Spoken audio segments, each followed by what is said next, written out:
dream. For John McCain, it was an informal announcement on The Tonight Show and a chance to turn a dream deferred into reality. Both men, both dreams, and an American climate so poised for change have led us to today, Election Day, where we have all come to witness the end of what most never saw coming. Tonight, we either elect a woman vice president or an African-American president. This is history, and NYU Tonight will be here with you all evening as we watch it unfold. Now, we'll be bringing you a wide range of coverage tonight, not just presidential elections, but House and Senate results as well. We'll speak with real people, the foot soldiers of this campaign, and learn about their communities and the remarkable effort that has been made nationwide to get out the vote. Tonight, you'll get a look at the issues that have shaped this election. The rocky economy, unemployment, environmental concerns, including global warming and alternative energy. We'll take a look at the role of minority and youth votes, and we'll be checking in with reporters at the Democratic and Republican headquarters, and from Kimmel, where a big election night bash is being held. It is going to be an interesting night. With me, here to provide analysis and updates of all the evening's events as they happen, is Mariah Craven. Mariah, good evening. Thank you, Adia. We are starting the night off with a big bang. Right out of the gate, we have a big state to tell you about. Pennsylvania, once called the Keystone State of John McCain's campaign, has gone to Barack Obama. Those 21 electoral votes now belong to Barack Obama. John McCain had been depending on Pennsylvania, of course, even willing to give up some smaller red states in order to get this big prize, but he didn't get it. Exit polls indicate that Obama is getting 2/3 of voters, 18 to 29, 2/3. Hispanics have gone for Obama 55 to 45%. Now, 4 years ago, Bush won the Hispanic vote in Pennsylvania, so a huge turnaround for that, and we're going to talk a little bit more about that later. Other states carried by Obama, according to network projections, include Connecticut, Delaware, his home state of Illinois, Maine, Maryland, Massachusetts, New Hampshire, New Jersey, and the District of Columbia. So far, according to these projections, McCain has carried Alabama, Georgia, South Carolina, Oklahoma, and Tennessee. Adia, a big night already. We're keeping an eye on the other key states like Virginia, even though the polls closed there at 7.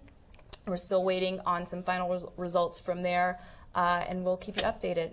Good. We definitely want to hear about Virginia. That's going to be a very key state to look at, especially because Northern Virginia is changing the whole dynamic and demographic of the state. Oh, so just how are Barack Obama's most enthusiastic supporters here in New York reacting to these results? Renee Dietrich and Mary Godfrey are live at the Democratic headquarters party at the Sheraton in Midtown. You guys, people must be so excited there already. Have they heard about Pennsylvania? I'm sorry, Mariah, what's that? Have people there heard about the Pennsylvania win? What's their reaction? They absolutely have heard about Pennsylvania. The room is probably about 400 people at the moment, and it was just wild. The second it came up on the screen, there was applause, there was hooting and hollering. It was really a special moment here. So what is it a party atmosphere yet, or are people holding back until they find out what the results are going to be?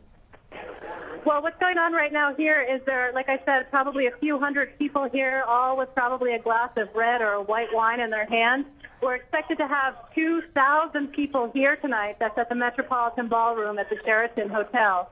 And it's, like I said, a pretty diverse crowd. There's young, there's old. We saw recently Governor Patterson speak about a half an hour ago. He said, quote, "I hope we're on the verge of making history." It was really quite special. Have you heard any other projections for states that maybe we haven't heard about here yet? Well, what we heard about is Rhode Island, and we have heard about New York, and they're projecting that Barack Obama will take both of those. Great. Thanks for that new information. We're going to check in with you in a few more minutes and see how the party's going. Okay. Thank you, Mariah. So we just heard about how things are going at the Democratic headquarters. Adia, what do you make of these results? We didn't know about Rhode Island and New York. Right. Well, those were we expected those. Those were definitely going to go to Barack Obama. I think the really big thing so far is Pennsylvania.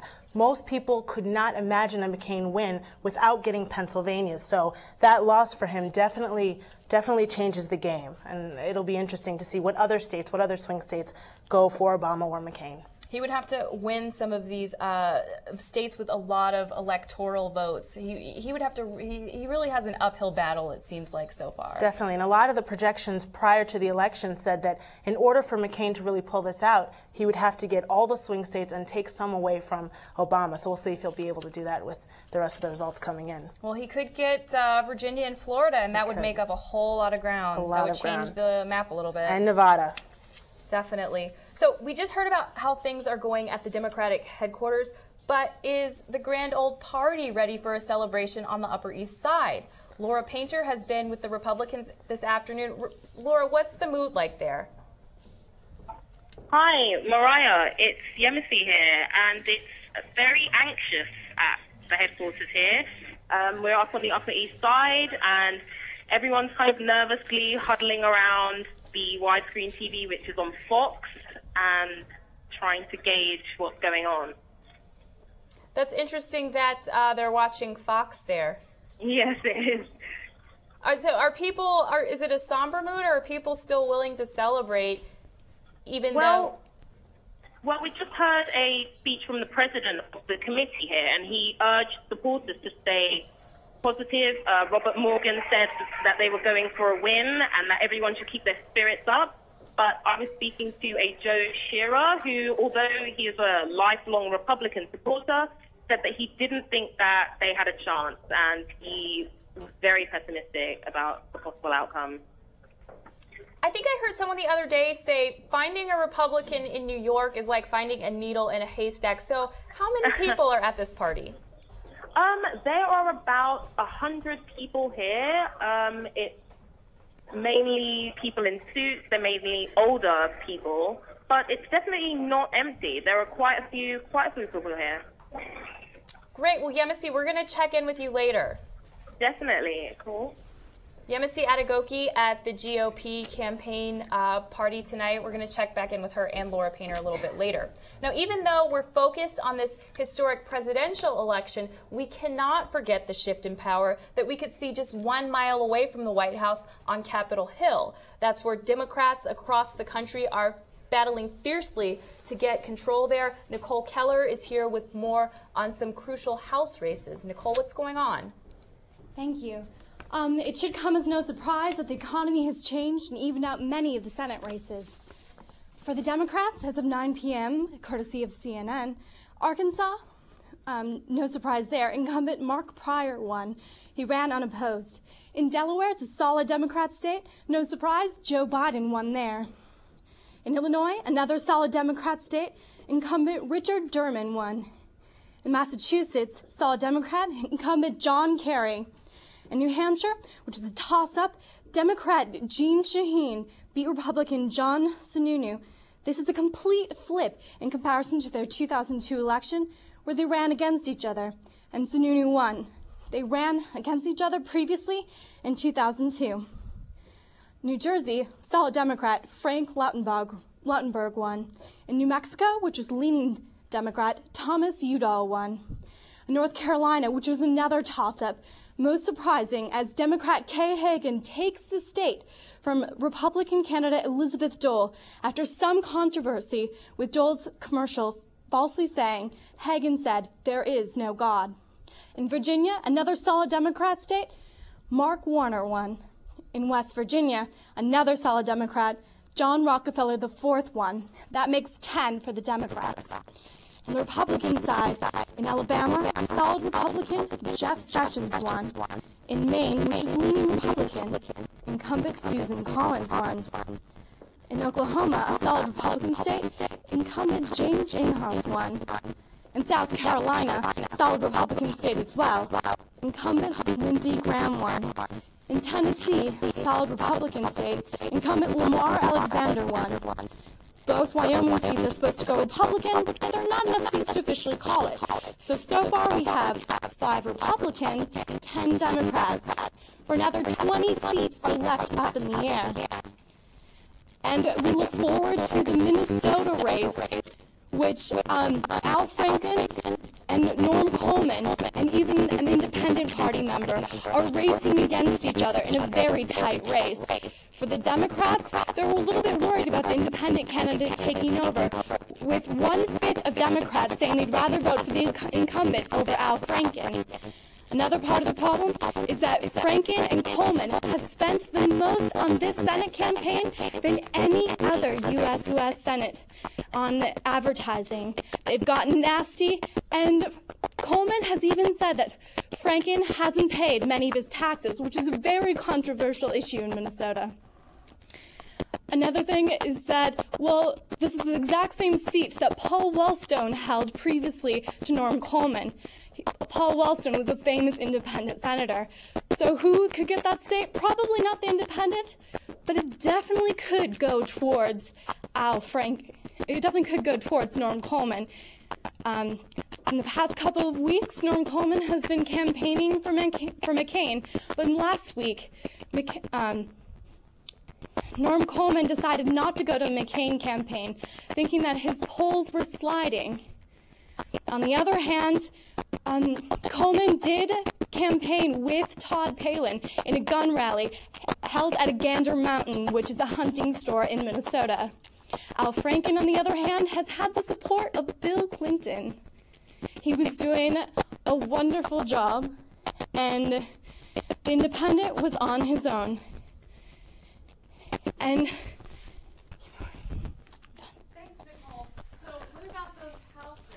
Brett Shagru is busily, frantically working to get the latest information on those, and as soon as he has it, we're going to let you know. But for now, we're going to talk about a party that we're missing because we're here, and it's at Kimmel Center. Catherine Bilkey and Megan Cruz are at this party. Hey guys, what's going on? Hi. Can you hear us, Mariah? Yep. What's going on there at Kimmel? Kimmel's pretty awesome right now. It's kind of food here. So while many NYU students seem to disagree on the political views of the candidates, I think everyone here at Election Night Watch can agree that the food they have good taste in. Tonight's event is sponsored by the Junior Class Council, and I have Alex Molina here right now to talk about it. So I understand, Molina, that you decided to have the candidates' favorite foods served at this event. How did you come up with that idea? Well, we were just tossing around ideas at our last meeting, and we came up with candidates' favorite foods. So we have a little bit of something from each candidate. From Obama, we have pumpkin pie, and we also had chili. From McCain, we had spare ribs and enchiladas. Who would have expected those combinations? But I think it worked out pretty well. They're all gone now. I would say so, too. So which food do you see, kind of in the White House for the next 4 years? I don't know about that one. Seems pretty close. Let's hope for the NYU students that it's going to be more pumpkin pie and chili. Excellent. So back to you in the office, Mariah. Great, thanks. We're going to check in with you a little bit later and see if there's anything besides eating going on. Thanks. And we've got a lot more results in right now. What do we got? We've got Obama taking Michigan, Minnesota, New York, and Rhode Island, as Mary Godfrey just told us, and Wisconsin. And McCain, according to the network news projections, is the projected winner in North Dakota, Kansas, also Georgia, and Arkansas. Not a whole lot of surprises here so far. Not really, but Michigan is a very interesting case because McCain had to get out of Michigan about 3 weeks ago it was, and so he stopped campaigning there, and so we saw that Obama definitely took over there. It's very interesting to see how that played out in that state. He kind of gave it up. One thing that surprised me also was Georgia going to McCain. It is a Southern Bible Belt state, but it's got a large African-American population, and as we were saying earlier, I think something like 98% of African-American voters were supporting Barack Obama, so a little bit of a surprise to lose Georgia for Barack Obama. And since these are exit polls, it'll be really interesting in Georgia to see how it actually shapes up and how big a role they really did have. Coming up, it could be the deciding state. We're talking about Pennsylvania. Throughout the night, we're going to meet New Yorkers who have gone to the Keystone State to try to lock up the vote. Up next, a local woman tells us which way she thinks voters will lean. You're watching NYU Tonight Election Special.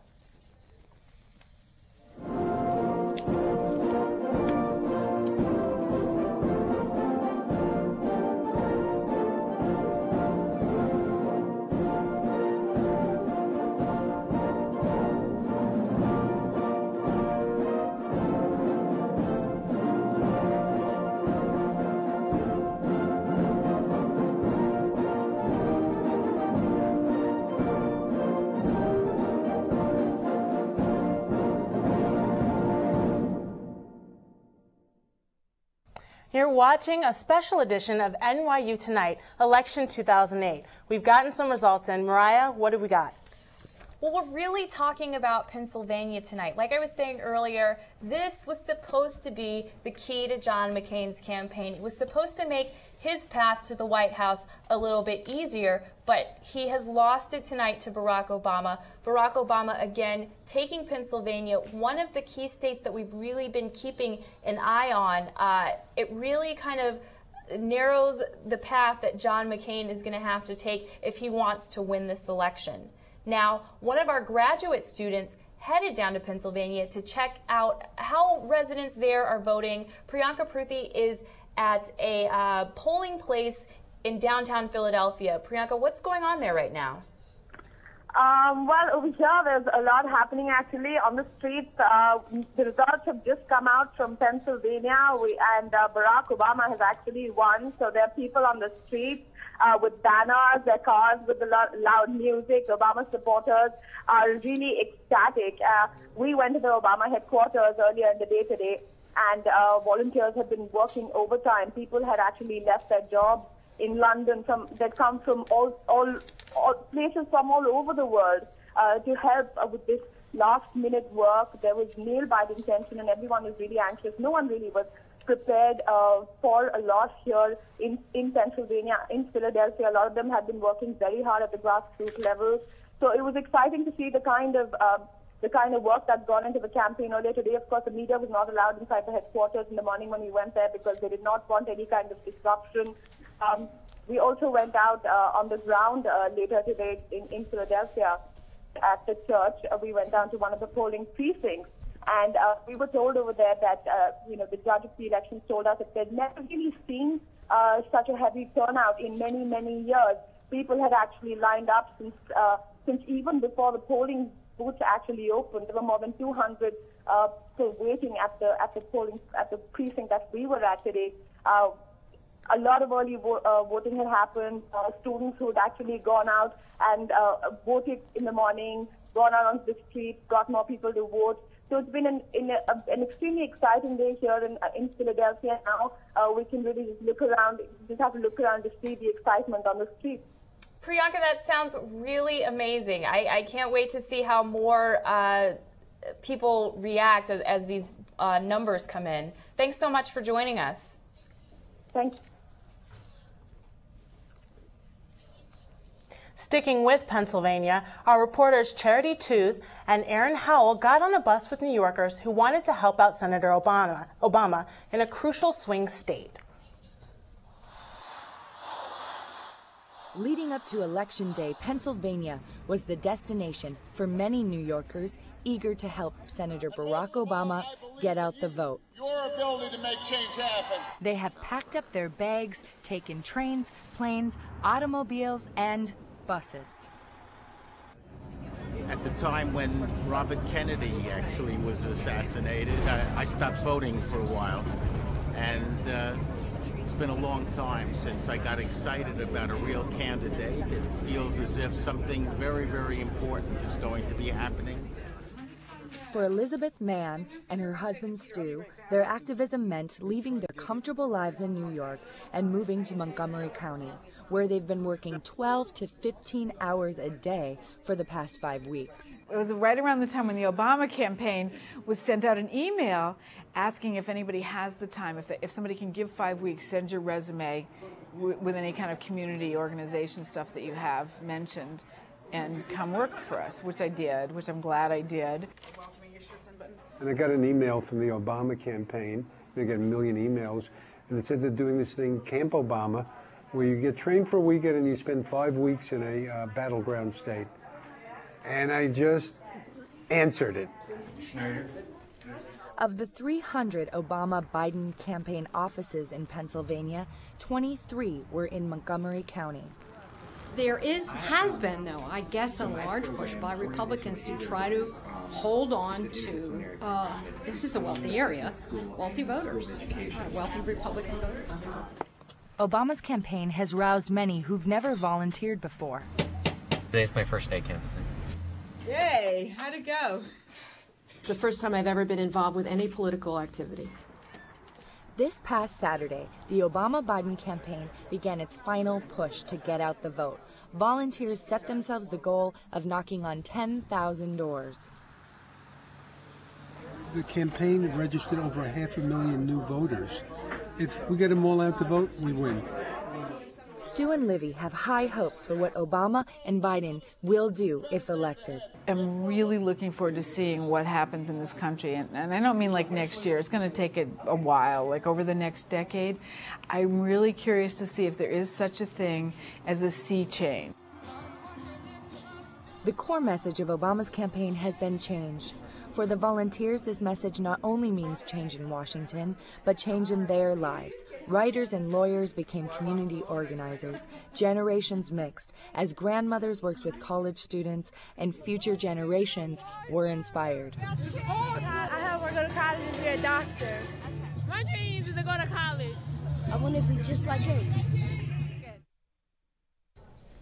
So it looks like volunteers were pretty important in Pennsylvania, but what about Ohio? It's a big battleground state that everybody's watching tonight. Former NYU grad student Miles Jaffe has been watching voters there and has a really interesting perspective.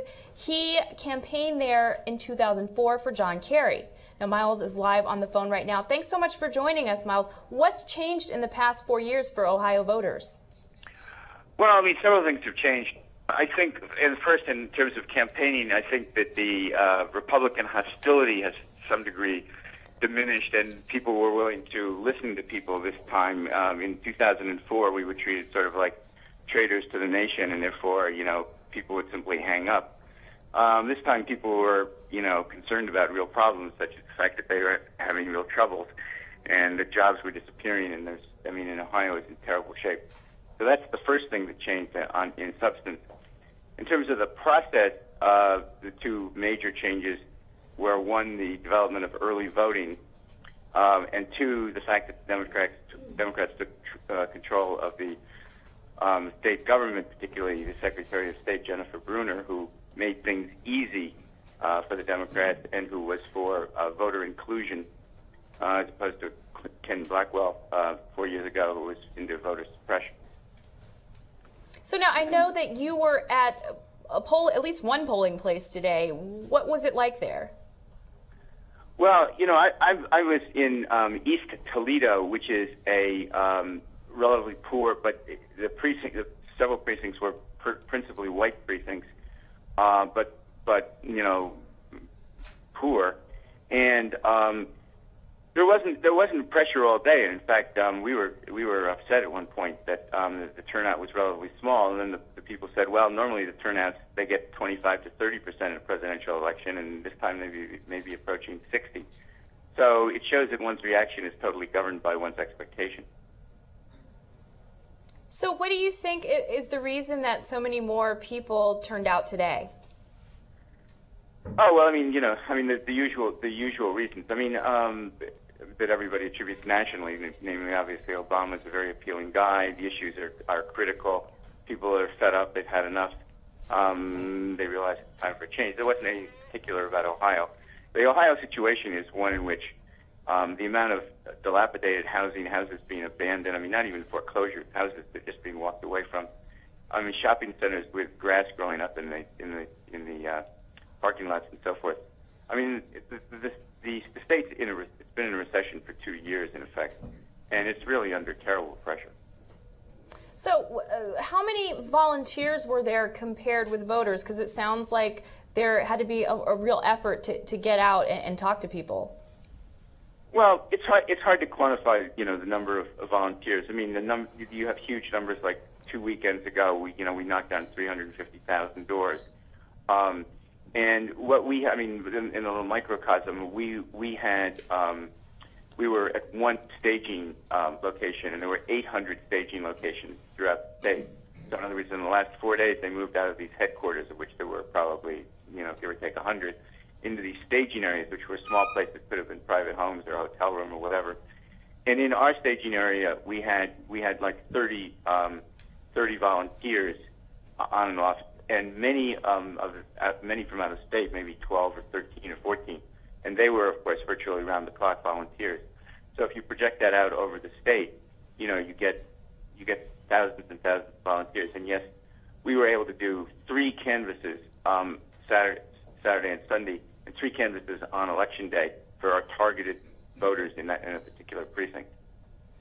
Miles Jaffe, thank you so much for joining us. Good luck to you tonight in Ohio. Now, Colleen Ray joins us with a look at what else has been going on around the country this election day. Thanks, Mariah.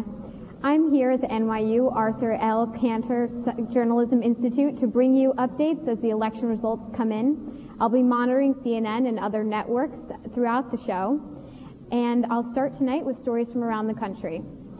How far are you willing to go to defend your First Amendment rights? Video cameras, spray paint, Vaseline, dog poop? Those aren't the makings of the next reality television show. Those are the lengths some residents are willing to go to defend their campaign signs. Election signs have been the topic of many discussions around the country as they continue to get stolen and defaced right on people's front lawns. Feeling like they were being censored, some residents have decided to fight back. One Texas resident even went as far as spray painting the Obama's red, white, and blue campaign sign on her front lawn. The crime, considered petty theft, usually goes unreported because there is rarely enough evidence to prosecute. However, last month, 5 people were cited for such a crime. Even today, a professor at St. Olaf College in Minnesota resigned after admitting he stole McCain campaign signs off of a highway. He faces up to 90 days in jail and a $1,000 fine. It's a little-known fact that many states don't allow anyone to display campaign paraphernalia within several feet of a polling area. Considered to be, quote, electioneering, the topic is making big waves in this election as more and more people are turned away from their polling places. One woman ended up voting in her bra after being asked to remove her shirt or turn it inside out. Another woman is suing New Mexico for violating her freedom of speech after she was also asked to remove a Barack Obama shirt. Electioneering laws were created to protect voters from excessive or aggressive campaigning in polling places, but now it seems that more people are being turned away than protected as a result of this law. I'll be back later to give you more election results. Back to you, Mariah and Nadia. Thank you, Colleen. We've got a big new result, and Ohio is projected to go to Barack Obama. Mariah, how important was Ohio, and what does this mean? Adi, this is huge. This is, again, one of the country's biggest battlegrounds. This is one state that John McCain was really depending on. And it goes, again, to Barack Obama. When you look at the exit polls, at what the people coming out are worried about, 86% worried about the direction of the economy. That's really representative of the worries of the majority of the country. The economy, again, became the #1 issue for voters, and a lot of people are saying this is where John McCain's campaign kind of took a downturn a little bit. So this could be representative of the country as a whole, not really trusting John McCain on the economy issue and turning towards Barack Obama. And with the last election, exit polls ended up being a little bit of a problem. They were a little off, and it'll be interesting to see if they've been correct this time.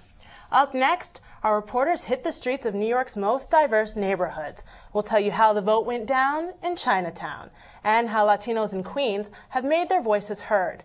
Plus, NYU's own Democrats and Republicans face off. You're watching NYU Tonight's Election Special.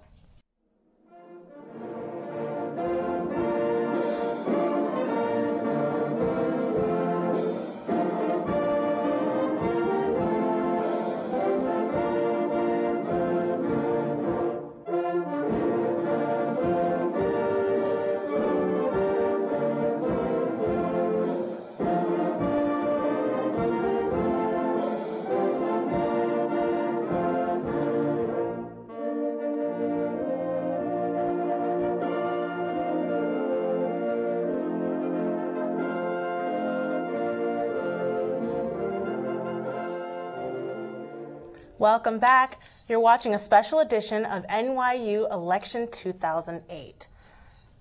Well, race has been a huge underlying factor in this election. Laying below the radar until tonight, perhaps, are Latinos. This group traditionally leans Republican, but the emergence of Barack Obama as a candidate may send them in the other direction. Now, with an estimated 35 million Latinos in the United States, they could have a huge impact on this election. We're watching states like Florida, New Mexico, where 3 out of 8 voters are Hispanic, and especially Colorado, where Latinos leaned Republican in the last election. This could change everything.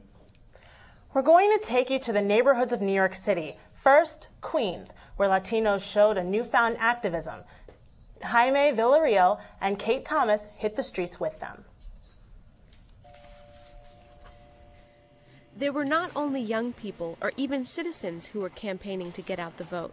In Jackson Heights, Queens, an organization called New Immigrant Community Empowerment mobilized Hispanic immigrants who are not eligible to vote themselves. I'm in the process of getting my citizenship, but I have to keep encouraging other people, immigrants that can vote, to do that for us, for the whole community.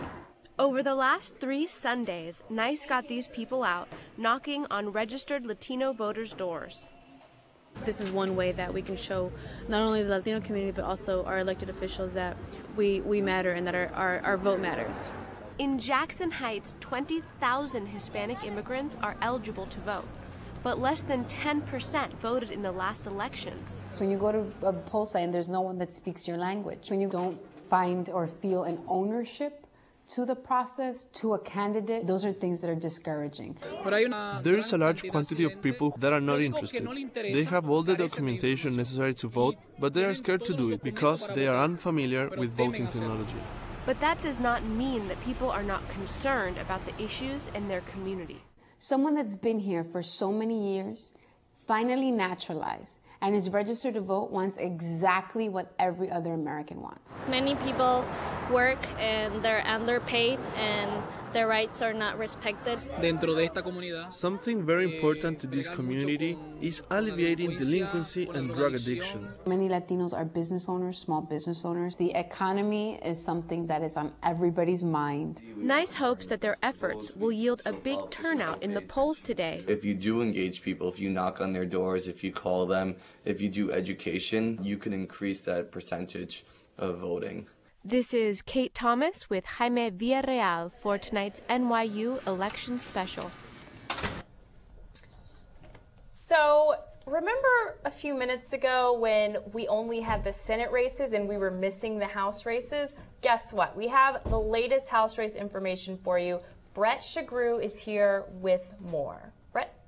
Thank you, Mariah. No one should forget about the House. It is just as important as the Senate. We've had the Democrats pick up 3 seats so far, with Republicans picking up 1. In the California 24th, incumbent Republican Tom Feeney has lost. Susan Kosmas with 59% of the vote. Right now, in Connecticut's 4th District, Republican Christopher Shays is in trouble. Jim Himes up with a 64% of the votes, with still plenty of precincts to report. In Florida's 24th, Tom Feeney, the Republican, has lost to challenger Democrat Susan Kosmas. Kosmas with an 18-point lead so far. Kosmas, the projected winner there. And the open seat in Virginia's 11th District in Northern Virginia, part of Virginia that was called by the McCain campaign spokespeople as not real Virginia. The Democrat Jerry Connolly has picked up a seat right now with 55% of the vote. And in the 8th District, the Republican Rick Keller has lost to Democrat Alan Grayson. Grayson with 52% of the vote right now. He is projected as the winner. Mariah, we have seen this blue tide sweeping across this electoral map behind me, and the blue tide keeps rolling through Congress, and it looks like the Democrats are going to pick up their 25 to 30 more seats they were looking for. Great. Thank you so much, Brett. Definitely. And we'll want to keep seeing how these races shape up. We know that in the Senate, Democrats are looking for a 60-seat majority, which will help them only if Obama wins. Now, another big thing to look at with this election is minority voting and the role minorities will play in deciding the next election. Another thing to look at is how African Americans will affect Georgia and states like Virginia.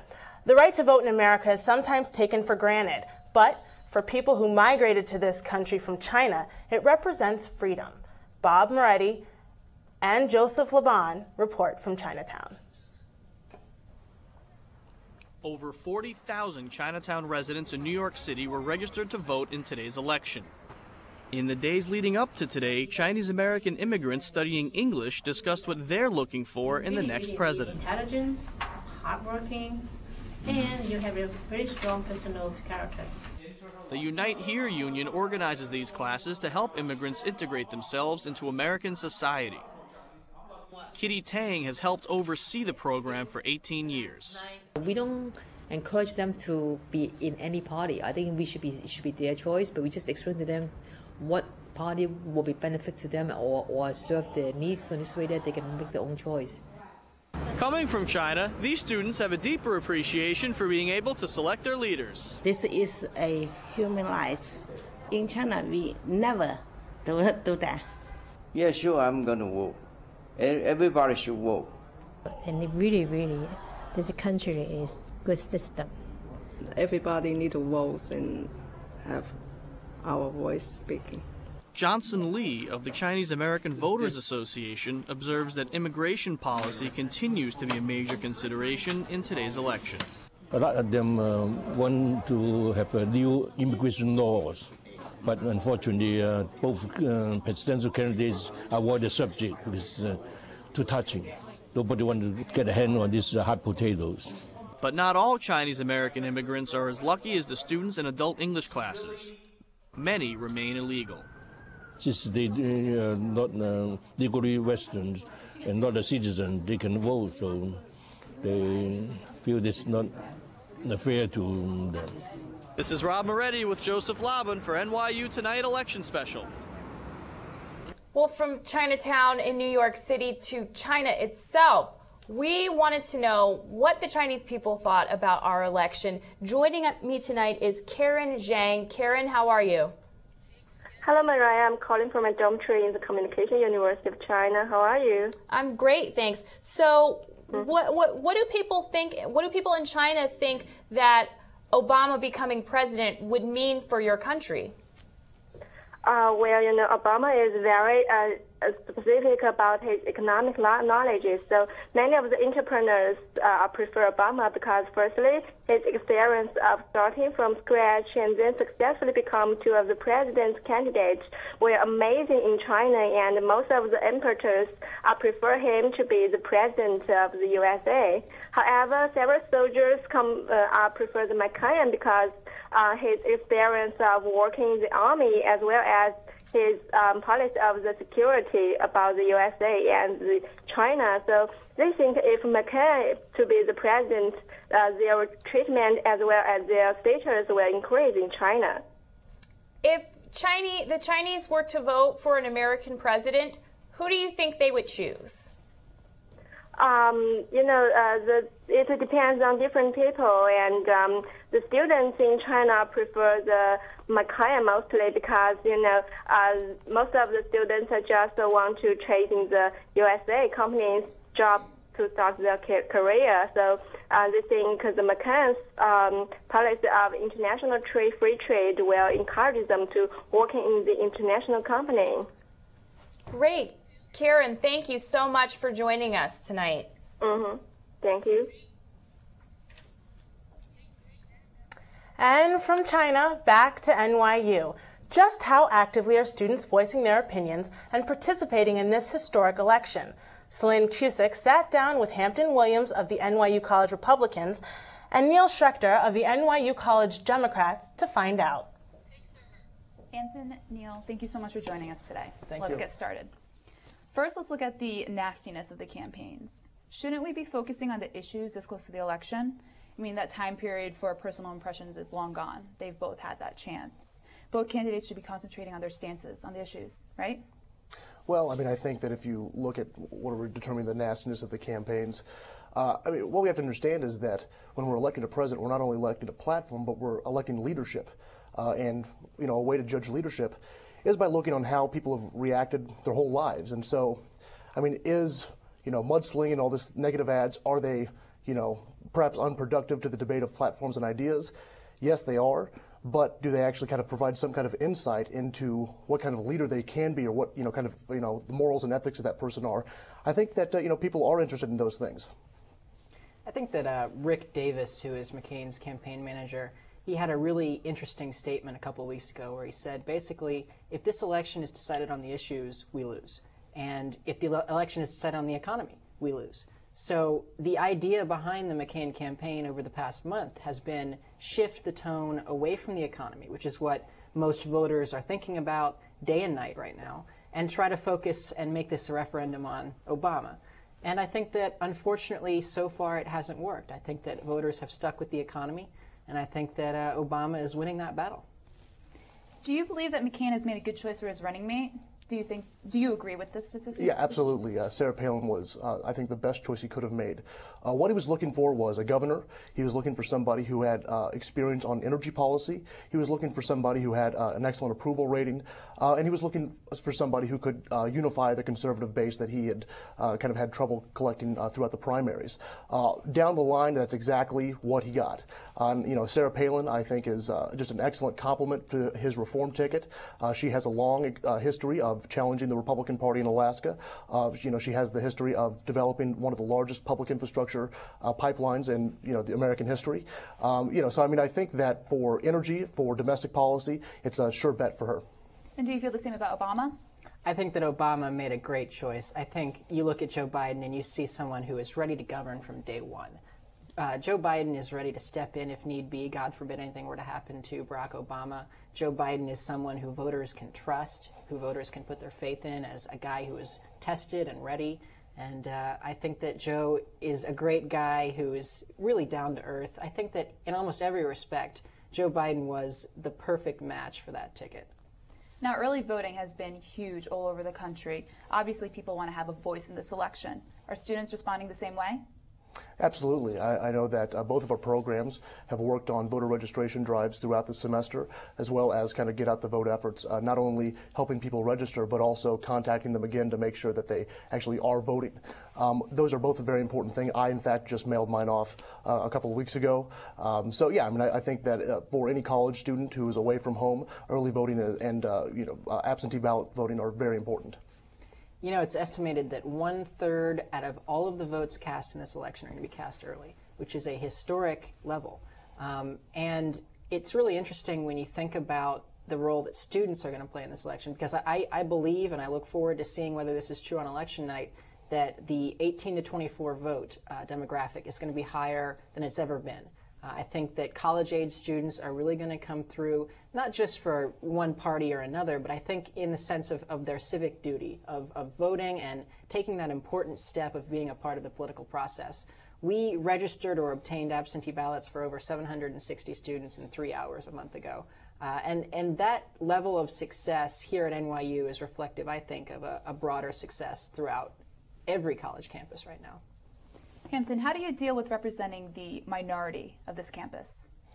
Well, I mean, it's not even so much representing either a majority or a minority. What it is, what our club takes on, is the responsibility to represent an ideal to the campus, one that's not being represented in the classrooms and throughout the administration.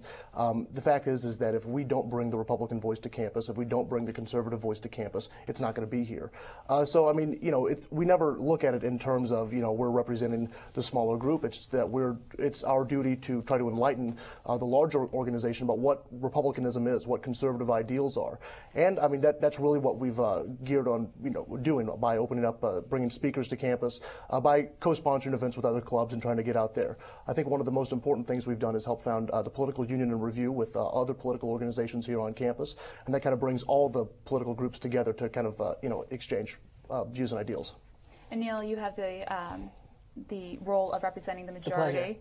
The pleasure. Okay. How does that work?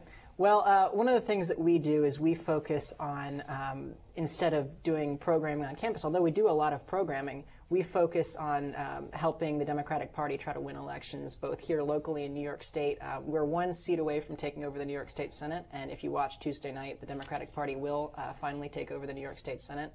We're also focusing on congressional races in Connecticut and in Pennsylvania, in addition to the presidential race. So our focus is on finding volunteers and finding people who are willing to phone bank and go door to door from amongst the massive number of people at NYU who consider themselves liberal, and getting them in touch with the people at the campaigns that they need to get in touch with in order to volunteer and make a difference. That's what sort of I see my role as being.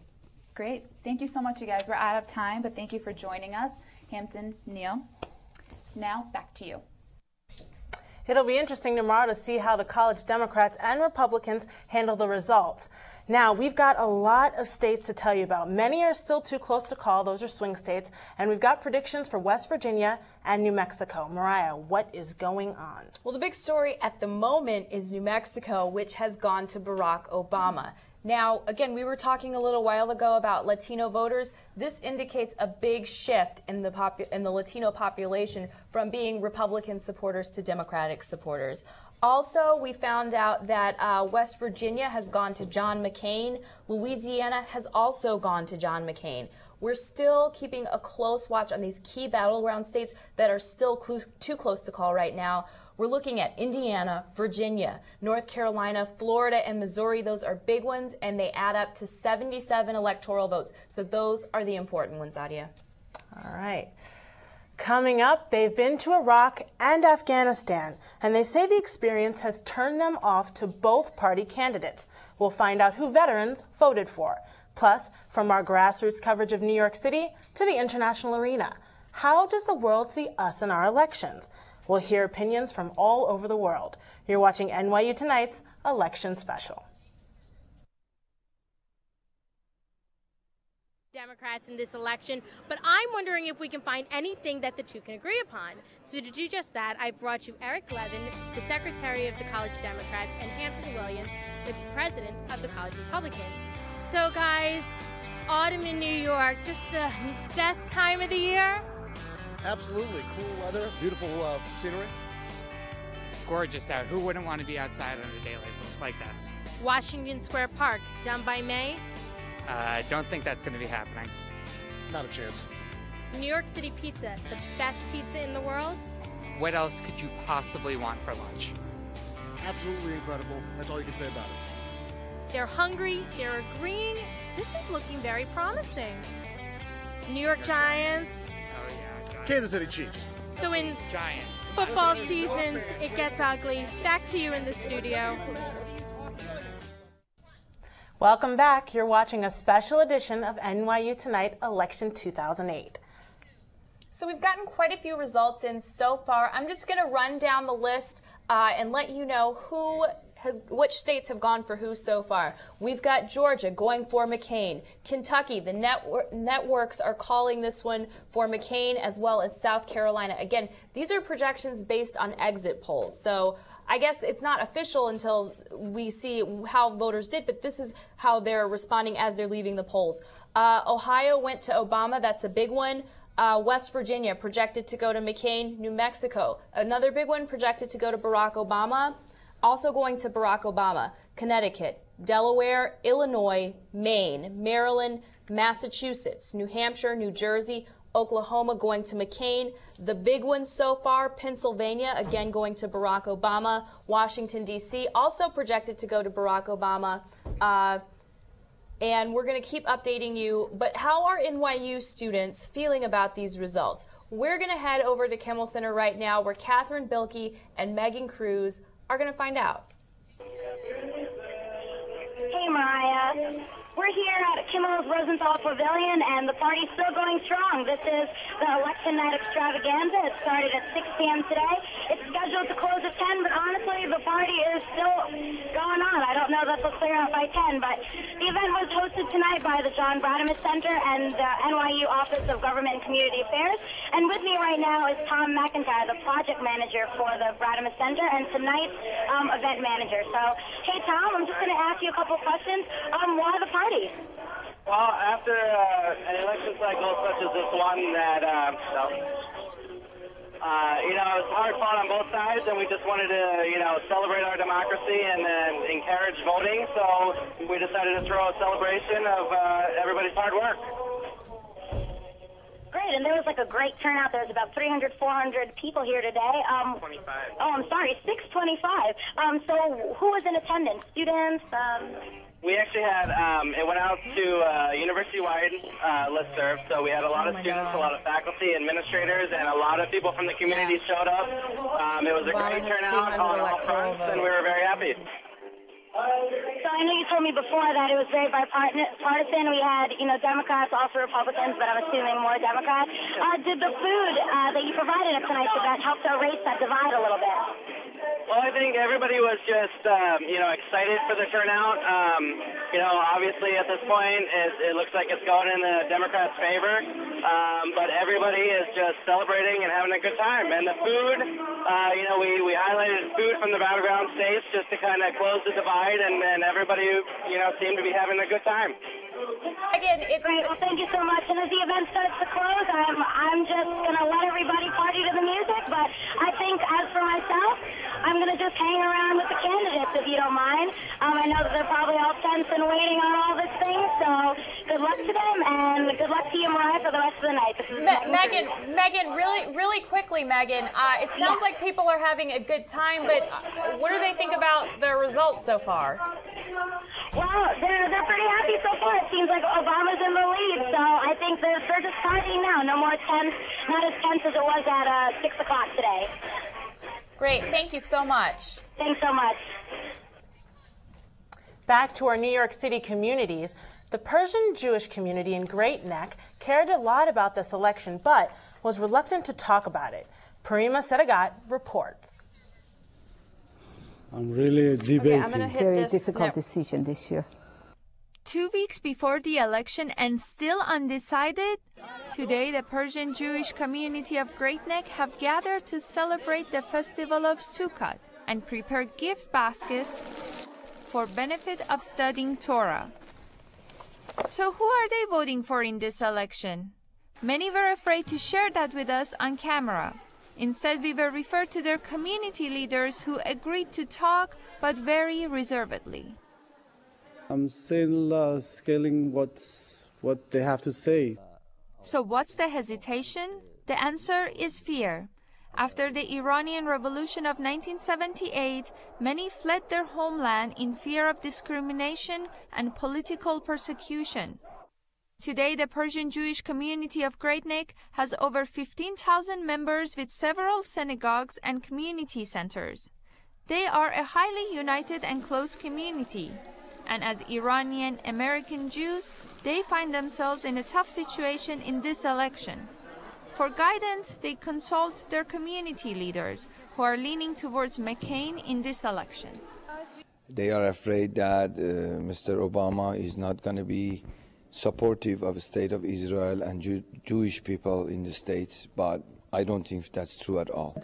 Way of thinking is leftist, socialist, way of thinking is Muslim. This community is a religious community, and I guess mostly gonna vote Republican. Of course I work with McCain, you kidding?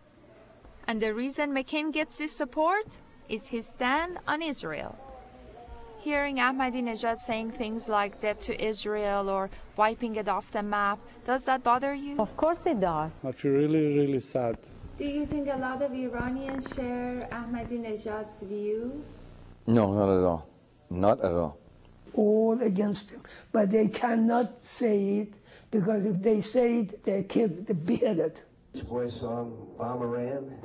Bomb Iran?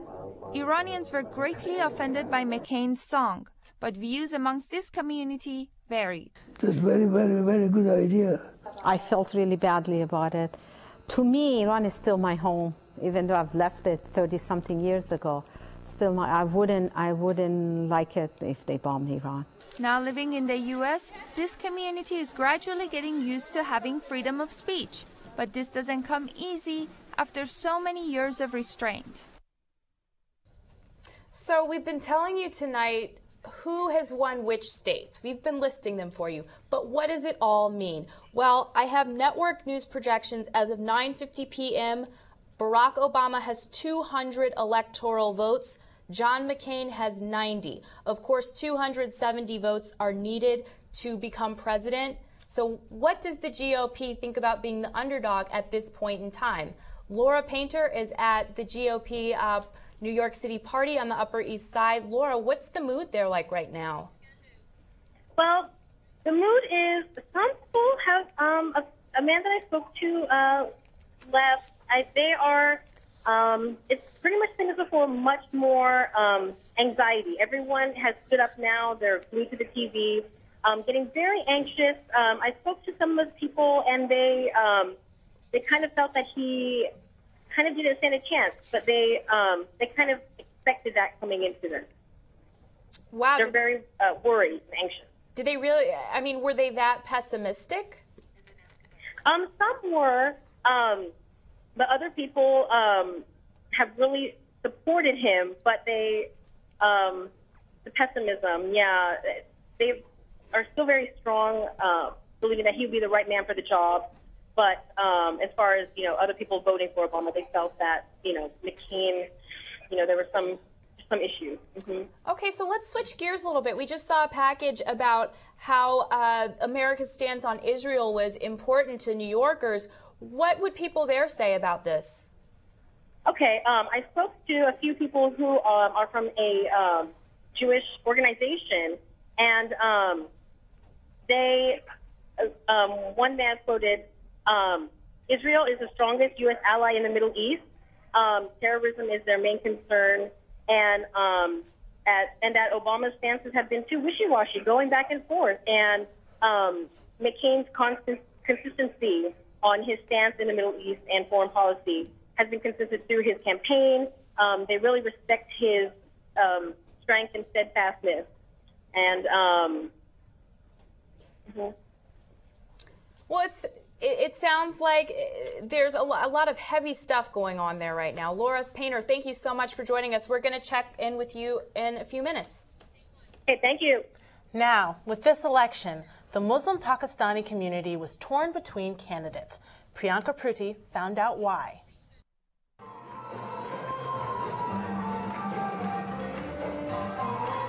Pakistanis from across New York came together at the City Hall to celebrate the end of Ramadan and talk about the big election. जो पाकिस्तानी भाई हैं, माशाल्लाह वो मजहबी से ज़्यादा सियासी हैं। हमारे कांग्रीगेशंस में भी जुमे की नमाज के बाद या रोज़ाना की नमाज के बाद सियासत पर डिस्कशन ज़रूर होती है।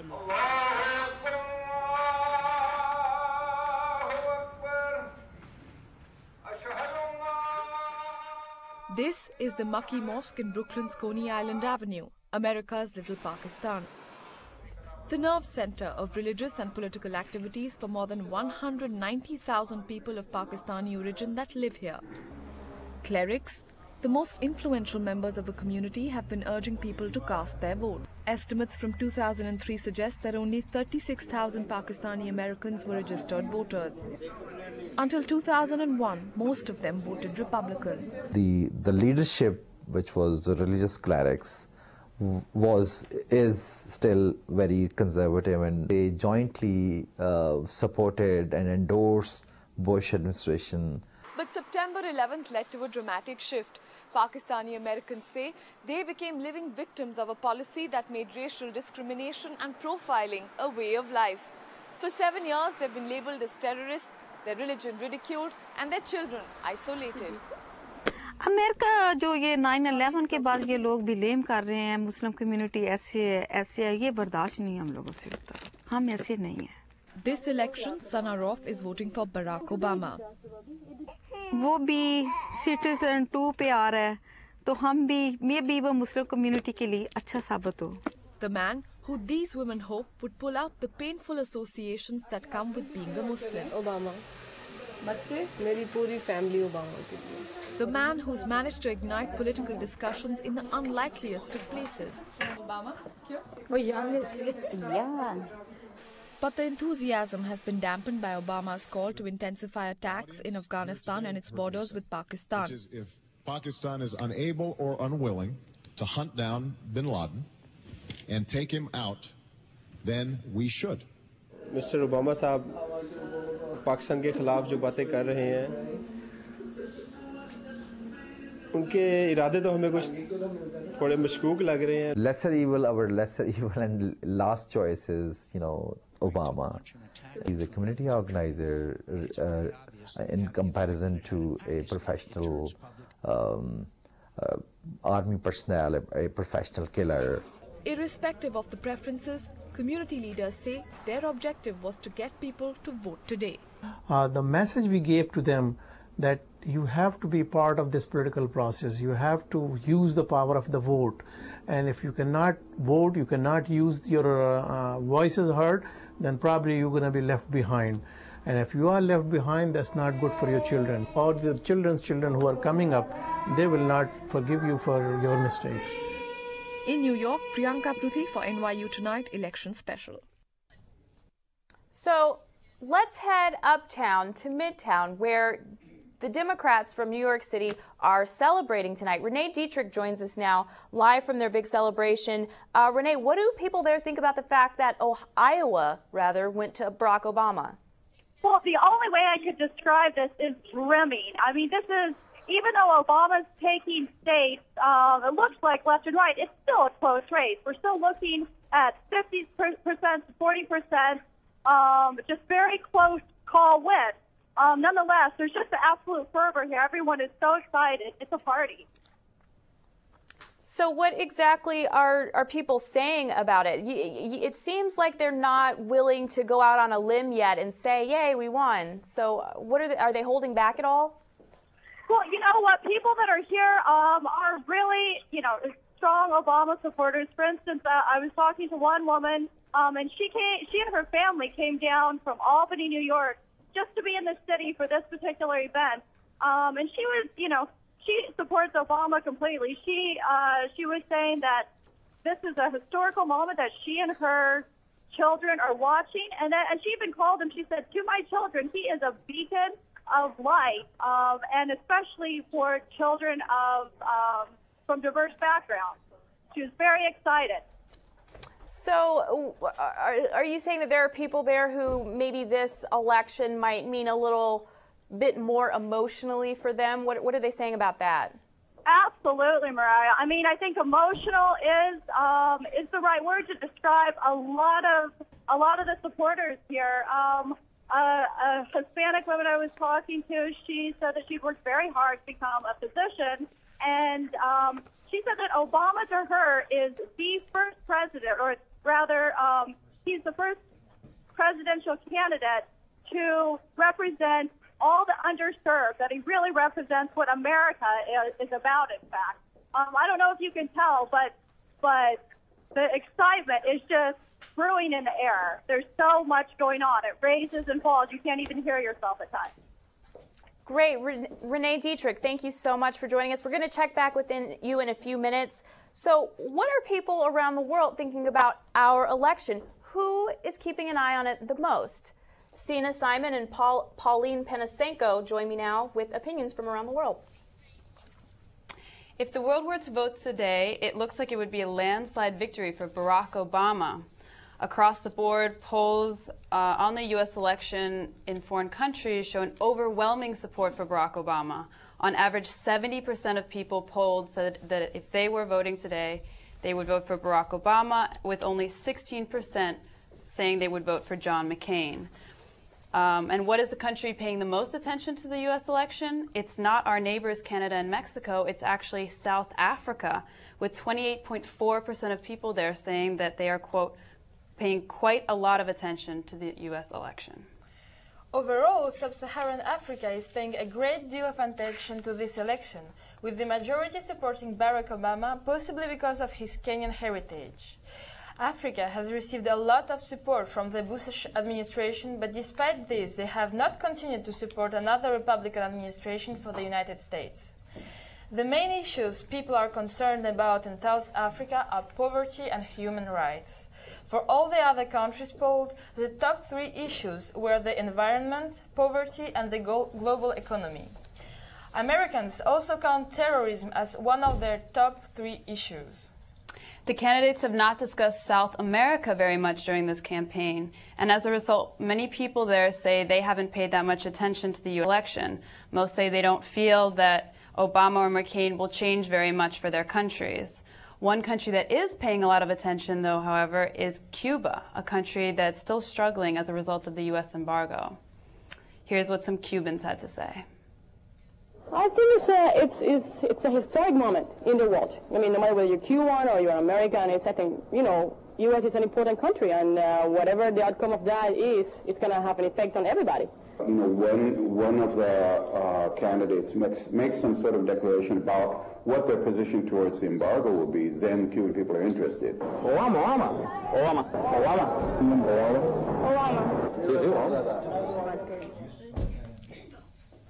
Iranians had varying viewpoints but generally felt it wouldn't have any impact on their relations with the United States. Many do not have as negative of a view of Americans as Americans may think.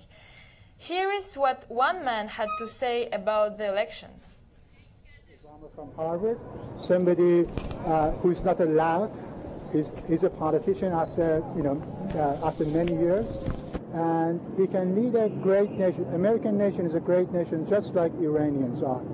And I hope all nations who are as great as Iran and America would have people leading them who are half as great as the people who are being led. That's all I have to say. Thanks. We're going to check in with you guys later for a little look at what else is going on around the world. Thanks for joining us. Great. Thank you. Thank you. I have some big news. We have new calls this evening, the 10 p.m. calls, the projected winners in new states. We heard from Renee, Iowa going to Obama, but now John McCain is working on closing the gap, winning Texas and Utah. Those are the projections, that he's won Texas and Utah. That means that John McCain now has 129 electoral votes. Barack Obama has 207 electoral votes. Of course, 270 needed. So we're going to keep updating you as soon as more numbers come in. Moving on, U.S. military veterans may make up only about 3% of this nation's population, but they are certainly making their voices heard. Laura Painter and Yemisi Adegoke met up with a few New York City veterans to discuss their political views on McCain, the war, and who they would vote for. Please raise your right hand and repeat after me. I do solemnly swear. I do solemnly swear. These people are actors, portraying the stories of real soldiers, veterans who have served in the Middle East. Arguably, the most pressing foreign policy issue in the 2008 presidential election was the war on terror. Senator John McCain numerously reiterated his stance on the war and touted his veteran status. I know the veterans, I know them well, and I know that they know that I'll take care of them. And I've been proud of their support and their recognition of my service to the veterans. And I love them. Although McCain shares military experience with war veterans, is it enough to get their vote? These New York veterans don't seem to think so. One would think that McCain could relate to veterans, but it seems like his voting record indicates that he doesn't really understand what veterans need in this country. I think McCain has a very archaic sense of combat, of war. I think his foreign policy, like the current administration, is very flawed. I think McCain has consistently voted against veterans' benefits. He has consistently voted to cut down the VA budget.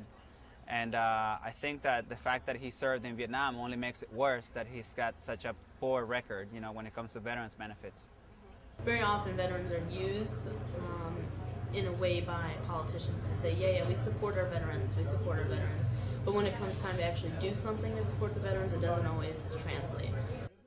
These veterans won't vote for McCain, but Barack Obama isn't their default choice. The war started in 2003. Being an Iraq veteran, I think it's fair to consider myself a one-issue voter. And the only issue that I really care about in this election is veterans' issues. VA health care funding, which John McCain absolutely has been a failure in, where Barack Obama is better, but not the best. I will probably vote for Cynthia McKinney. But I am a registered independent. I feel like if we have McCain as president, it'll just be 4 to 8 more years of the same types of policies that we have now. I have the fortune to be able to vote for a third-party candidate and put my vote towards someone who I believe represents my views better. We tried contacting other veterans organizations, but they refused to go on camera. The veterans we spoke to don't agree politically with McCain, but they have some positive things to say. I respect every man and every woman who's ever served in the military, because they've obviously made sacrifices that 99% of Americans never do. But John McCain needs to start a new record that votes absolutely in favor of veterans. 100%. The war on terror has lasted for 7 years and has been a constant concern for many Americans. But according to Professor Stephen Brams, a 7% of events may have a war issue on the back burner. Well, the important issue, obviously, is the economic crisis has changed things. Well, I think the economy and war are tied together. Right now we have a government that is basically giving $700 million, actually $1.2 trillion to the same people who basically crash the economy. This has been Laura Painter, Yemisiana Goki for NYU Tonight Election Special. Now we're starting to get a lot of Western results. These are moving west. And how are they shaping up in terms of Congress? Do you have any news on I actually have a really big story out of Connecticut where 4th District Congressman Christopher Shays has conceded defeat to Democratic newcomer Jim Himes. Why, you're asking, is this so important? Shays was New England's lone Republican congressman. Now he's been replaced by a Democrat. Huge moves in Congress for the Democrats so far tonight. We're going to check in on more Senate and House races coming up a little bit later. A lot of results are coming in. Stick around. We're continuing our trip around New York City's diverse neighborhoods. Next up, Bay Ridge, where youth voters are taking charge. Of course, we'll bring you more election results. Plus, we're checking in to find out how Senate and House races are shaping up. Now, check out these little political cartoons.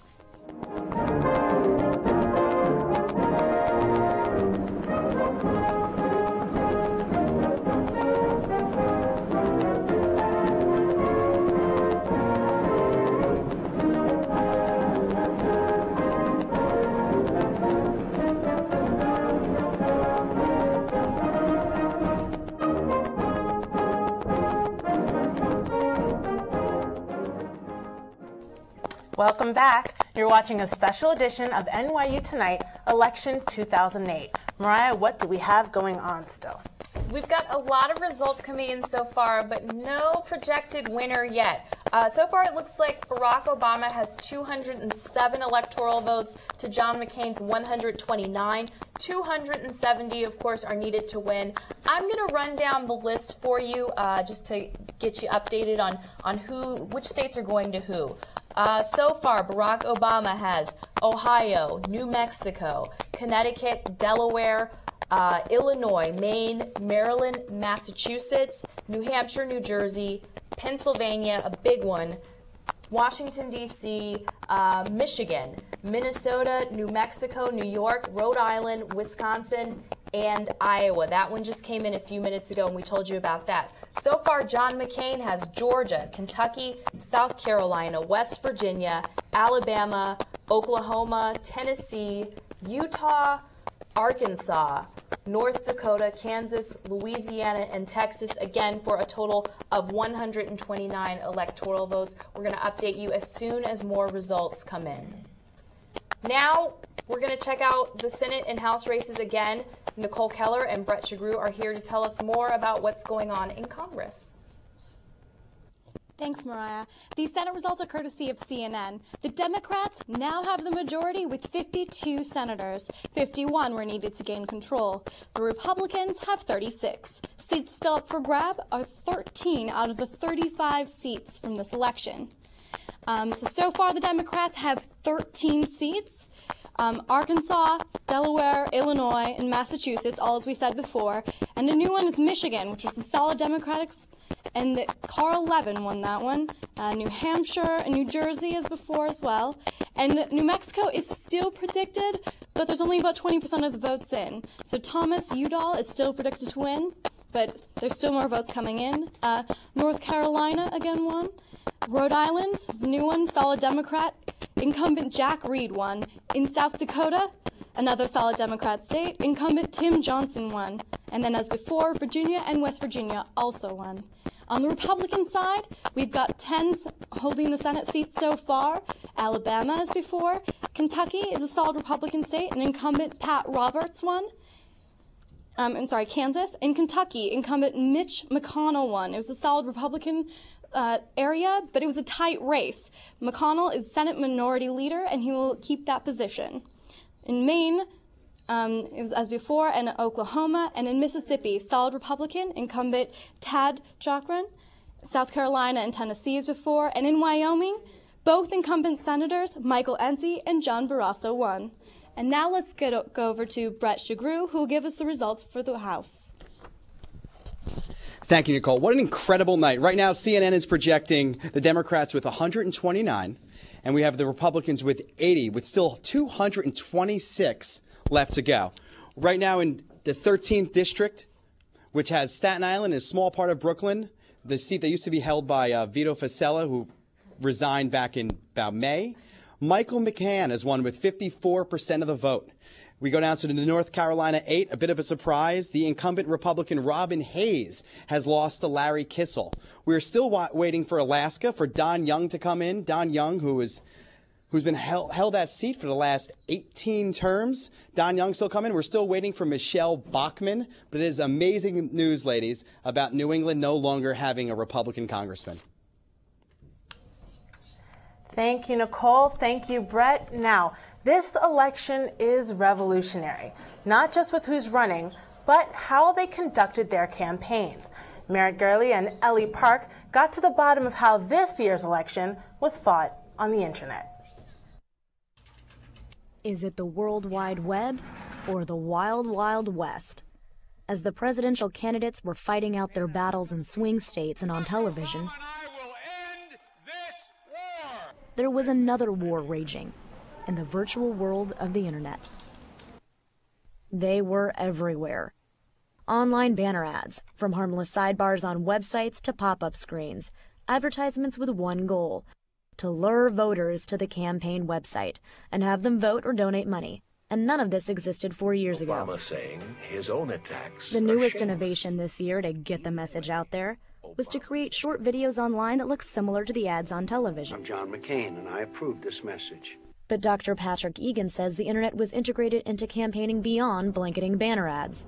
That candidates are using the websites as a way for supporters to interact with each other, to organize, to recruit volunteers, and to actually get messages out to the public. Obama, a man with a political... The press takes the ad seriously as if it were to be an ad broadcast on TV. Vote for Barack Obama. That allows for as much exposure to that message, or sometimes even more, than if you were actually going to buy the advertising time. These web ads, in the end, became part of the mainstream media. This is how it went. An ad was put on a website. It got a lot of attention, and a big news network would pick it up and rebroadcast it, basically giving the campaigns free airtime. Some news organizations even had to come up with bans for broadcasting web content on TV. Now, we have a policy at ABC News that we don't actually play any of the web ads on our television broadcast because they were intended simply only to create attention. Domestic terrorist Bill Ayers. But it's not just the ads that were cheaper. So were the blows. Senator McCain can talk about Bill Ayers in a much more negative way online. Senator Obama can talk about Charles Keating and Senator McCain's connection to those accusations in a much more direct way. They have not done a single advertisement on television about that same subject. And although they were negative, some of these ads were also very creative. Tailored to be eye-catching, they were passed on from user to user, earning them the title viral videos. The internet also changed the way the campaign was covered by the media. With technology catching up and people constantly looking for new information, O'Keefe says it's a lot more work even compared to 4 years ago. The constancy with which you're updating information is incredible. Every moment, every second of each campaign is documented on blogs, online, in video, and that was not true 4 years ago. And as the minutes tick by, the internet keeps evolving. And in the 2008 elections, it wasn't just the candidates pushing their messaging on voters. Voters were using the internet to push their opinions right back, with over 20 million political blogs now circulating online. People who really care about politics are reading each other's blogs, they're writing things, and it's become this sort of sub rosa way for elites to interpret the events of the campaign in a way that just wasn't available. Social networking sites like Facebook and MySpace that were just getting started in 2004 have played a key part in the political dialogue this time around. And, according to a poll by Pew Research Center, these online activities are part of the daily routine for 66% of all Americans under 30. Well, my laptop has a problem in that I can't unplug it without it turning off. So even when I watch TV in my living room, I run back in here every 10 minutes and go online. It's really kind of sad and obsessive. And the video sharing website YouTube, that did not go live until 2005, has provided an outlet for voters to upload their opinions in online videos. And these videos had an impact. According to the same study by Pew Research Center, 35% of Americans have watched online videos related to the campaign, numbers high enough to inspire CNN to partner with YouTube, giving voters a way to engage with the presidential debates from home. We did something that at the time was revolutionary during this campaign. We hosted a debate in conjunction with YouTube for the Democrats and one for the Republicans. Of course, not every political opinion uploaded to YouTube is breaking news. Much of the user-generated political content on the internet is of a more lighthearted nature. Or maybe it's because you have a bachelor's degree in communications from Idaho. I think mostly we make fun of the trivial things, so it's purposefully not important. You've got Alaska here, and this right here is water, and then that's up there's Russia. Tina Fey led the pack in a craze over comical Sarah Palin impressions that made their way online, with more than 200 Palin impersonation videos on YouTube. And Sarah Donnelly is now one of the more famous among them. I used those vlogs as a way to lampoon a character who I think of as sort of a nightmare. I think she's sort of a living, walking nightmare. But with the immediacy of the internet and the ability for anyone with a computer to upload live commentary, there was the danger that a level of analysis would be lost in citizen election coverage. Live blogging debates is really fun and can be very funny, but at the same time, it doesn't leave enough time for someone to do the kind of thoughtful analysis that perhaps is needed. And although not every video online is aimed to educate or inform, it is perhaps better to have more opinions, interaction, and information available than not enough. With NYU election coverage, this has been Merritt Gurley with Ellie Park. This election has been big. It's been very interesting, especially how it played out on the internet. YouTube was insane. So I gotta ask you, be honest. What was your favorite viral video of the campaign season?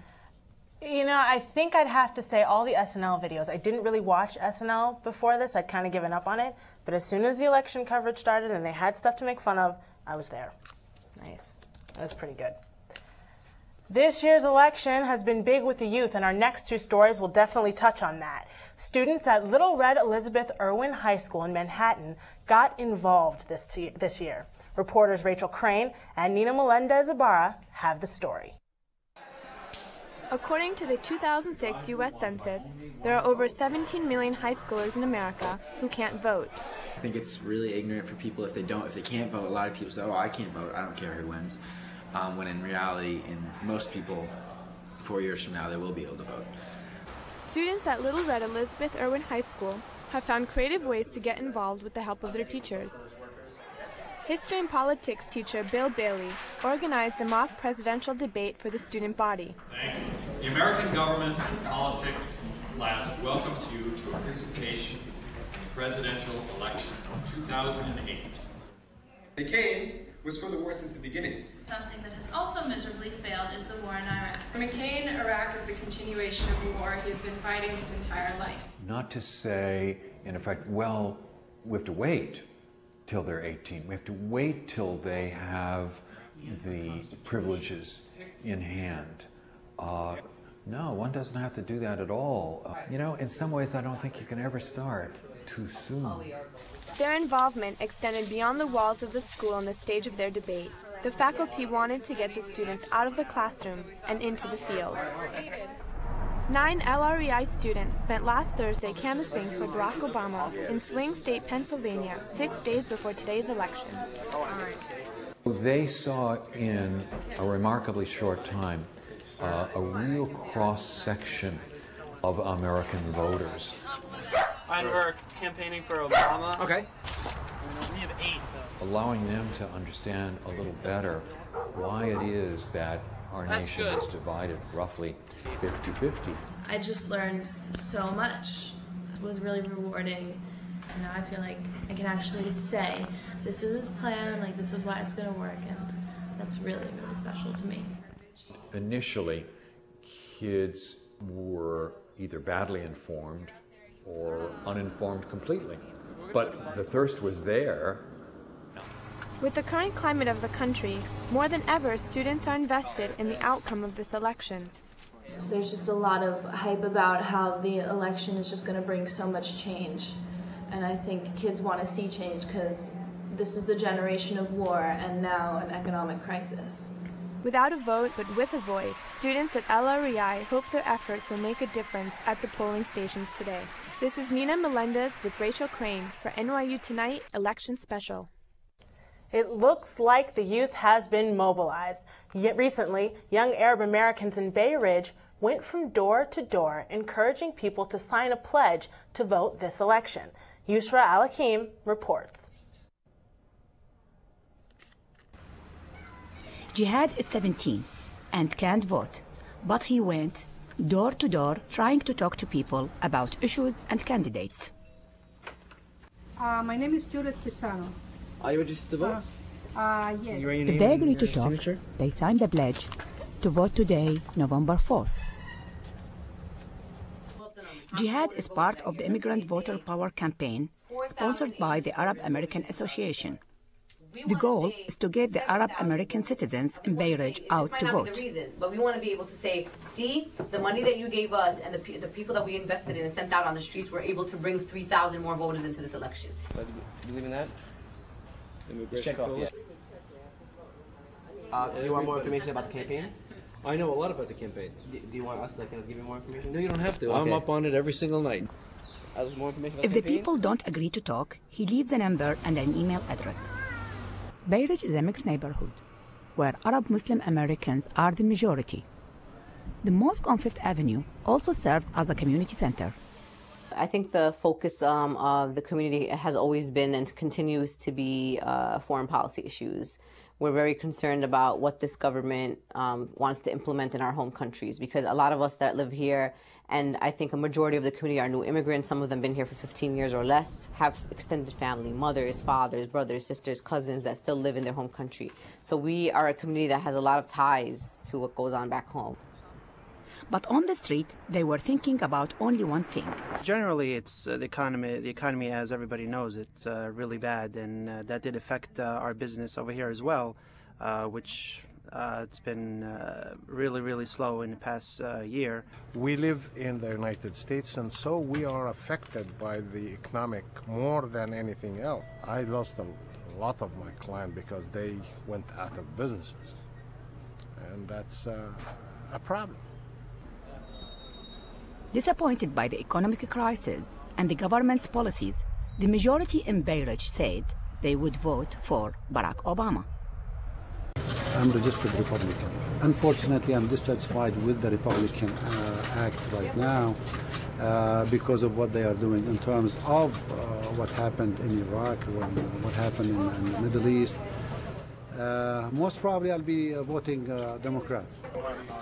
And not only Mr. Jordan. Obama. Mr. Obama. Obama. Obama. Obama. Obama. Reporting from Bay Ridge, this is Yusra Abdulhamid for NYU Tonight Election Special. She's talked about dog poop. She's talked about voting in your underwear, and she's talked about a naughty professor. What does Colleen Ray have for us now? Colleen? Thanks, Mariah. Both candidates entered the final phase of the election tonight with good luck charms in hand. You've probably never noticed the rubber band that John McCain wears on his wrist frequently for good luck. Some of his other charms include a compass, a feather, a pen, a penny, and a blue sweater. McCain also visited his lucky town of Peterborough, New Hampshire this past Sunday. Obama has his own battalion of special charms, including an image of the Madonna and the Child, an American eagle pin, and a figurine of a Hindu monkey god. Palin reportedly does not have any luck charms, but Biden carries the rosary beads of his uncle who died in World War II and a Blue Star dad pin in honor of his Iraq-bound son. While Obama planned on playing basketball earlier today in preparation for the results, McCain is likely carrying on his election tradition of watching a movie right now as the results roll in. Long lines and mechanical breakdowns are causing problems around the country on this historic election day. Rainy weather in Virginia and North Carolina dripped off voters onto optical scanned ballots, making them impossible to scan.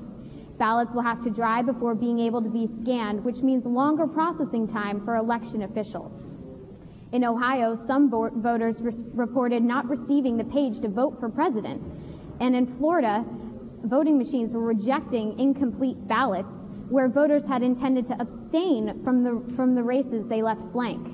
People in Texas, Missouri, Mississippi, Alabama, and Arkansas received text messages and robocalls telling Democrats they could cast their vote on Wednesday instead of today. Fake news alerts from CNN were also circulating on the internet. Still, other people arrived at their polling places and waited in the long lines only to discover that their names were not on the register. CNN reported over 33,500 complaint calls regarding voting issues today on their voting hotline. That's it for now. I'll be back in a little bit with more news updates. I'm Colleen Ray. Back to you, Mariah and Adia. Thank you, Colleen. Global warming has been a real hot topic this campaign season. Even hotter, the economy. We're going to take a look at how the next president will deal with both. You're watching NYU Tonight's Election Special.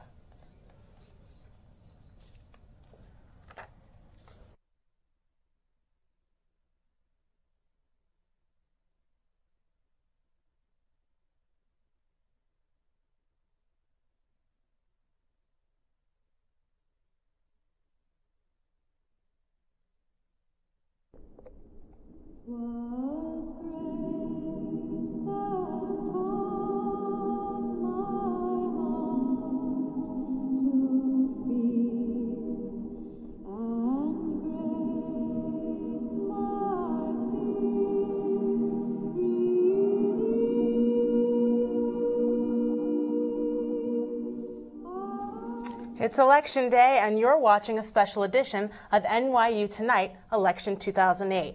Mariah, what do we know? Is there anything new? What can you tell us? Well, what we know so far, the newest information we have is, again, that Barack Obama has 207 electoral votes to John McCain's 129. 270, of course, are needed. Now, some states that we're keeping an eye on that are too close to call so far, we don't have projections for them yet. Indiana, where Barack Obama was campaigning earlier today. Virginia, a big one that we're keeping a close watch on. North Carolina, Florida, which is another state that John McCain really would like to have to win this, and Missouri, for a total of 77 electoral votes. Now we're going to head to Michigan, where John McCain basically gave up Michigan to Barack Obama. He was willing to give it up. Okay, so we're going to go back to Michigan a little bit later. The important thing about Michigan, though, is the car industry. It's been suffering a lot lately, and a lot of people there were thinking that maybe Barack Obama could help out with that. He's talked about making more fuel-efficient cars rather than in Korea and Japan and places like that, making them right here in the U.S., creating green jobs. Adia? This year, both candidates campaigned for energy-saving initiatives. Mary Godfrey and Renee Dietrich surveyed conservation methods in New York City. It's a Tuesday afternoon, and 27-year-old Aaron Kressner is setting up shop in Union Square. People come up, and I mean, everybody who walks past looks at the designs and they're like, you at least get a smirk, you know? Kressner's t-shirts support two things, his candidate and the environment. So we're using all organic cotton and water-based inks. In this year's election, environmental topics played a larger part than ever. When we have an issue that we may hand our children and our grandchildren a damaged planet. This is one of the biggest challenges of our times. And it is absolutely critical that we understand this is not just a challenge, it's an opportunity. Aaron is one example of many New Yorkers taking an interest in going green. New Yorkers have one of the smallest carbon footprints in the nation.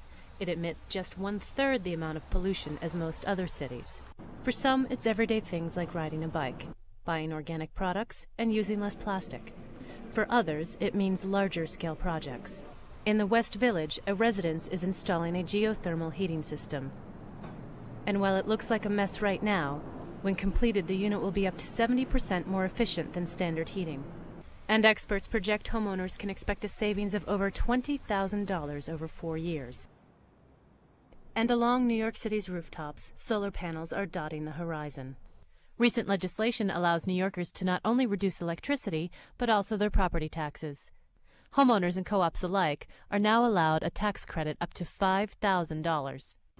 And up in the Bronx, climatologist Stuart Gaffin measures this green roof for its cooling potential. Somewhere between 10 and 20% of New York's area is rooftops, black rooftops for the most part. And, you know, that's a definite heat system. That's part of our city's thermal problem. He says a typical black tar roof would be brutally hot on a sunny day like this. But instead, I think what we have here is we have really a living system, which is also pleasing to the eye. I mean, not only would it be hot, but it would be kind of ugly up here. The plants on this roof help keep it almost 80 degrees cooler than it would be otherwise, and that reduces air conditioning bills up to 25%.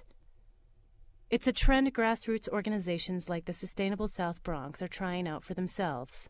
Plants act as a natural filter for pollutants in the air. And another benefit? In April, the city passed a new tax law. It allows homeowners to deduct 25% of the cost of their green roofs. And it's just these types of technologies and incentives both candidates are proposing at a national level. And I've called for investments in solar, wind, geothermal. And clean up our climate and develop green technologies and alternative energies for hybrid, for hydrogen. Senior research fellow Ian Murray is skeptical. Green is a new buzzword. It's something that a label that you can attach to virtually anything, and people will say, "Oh, that's wonderful." And at the moment, it doesn't look like savings. It actually looks like costs to me. Murray supports proven technologies. Nuclear has actually been a very, very safe industry for the past 30 years, and I think it's time that we looked at nuclear again.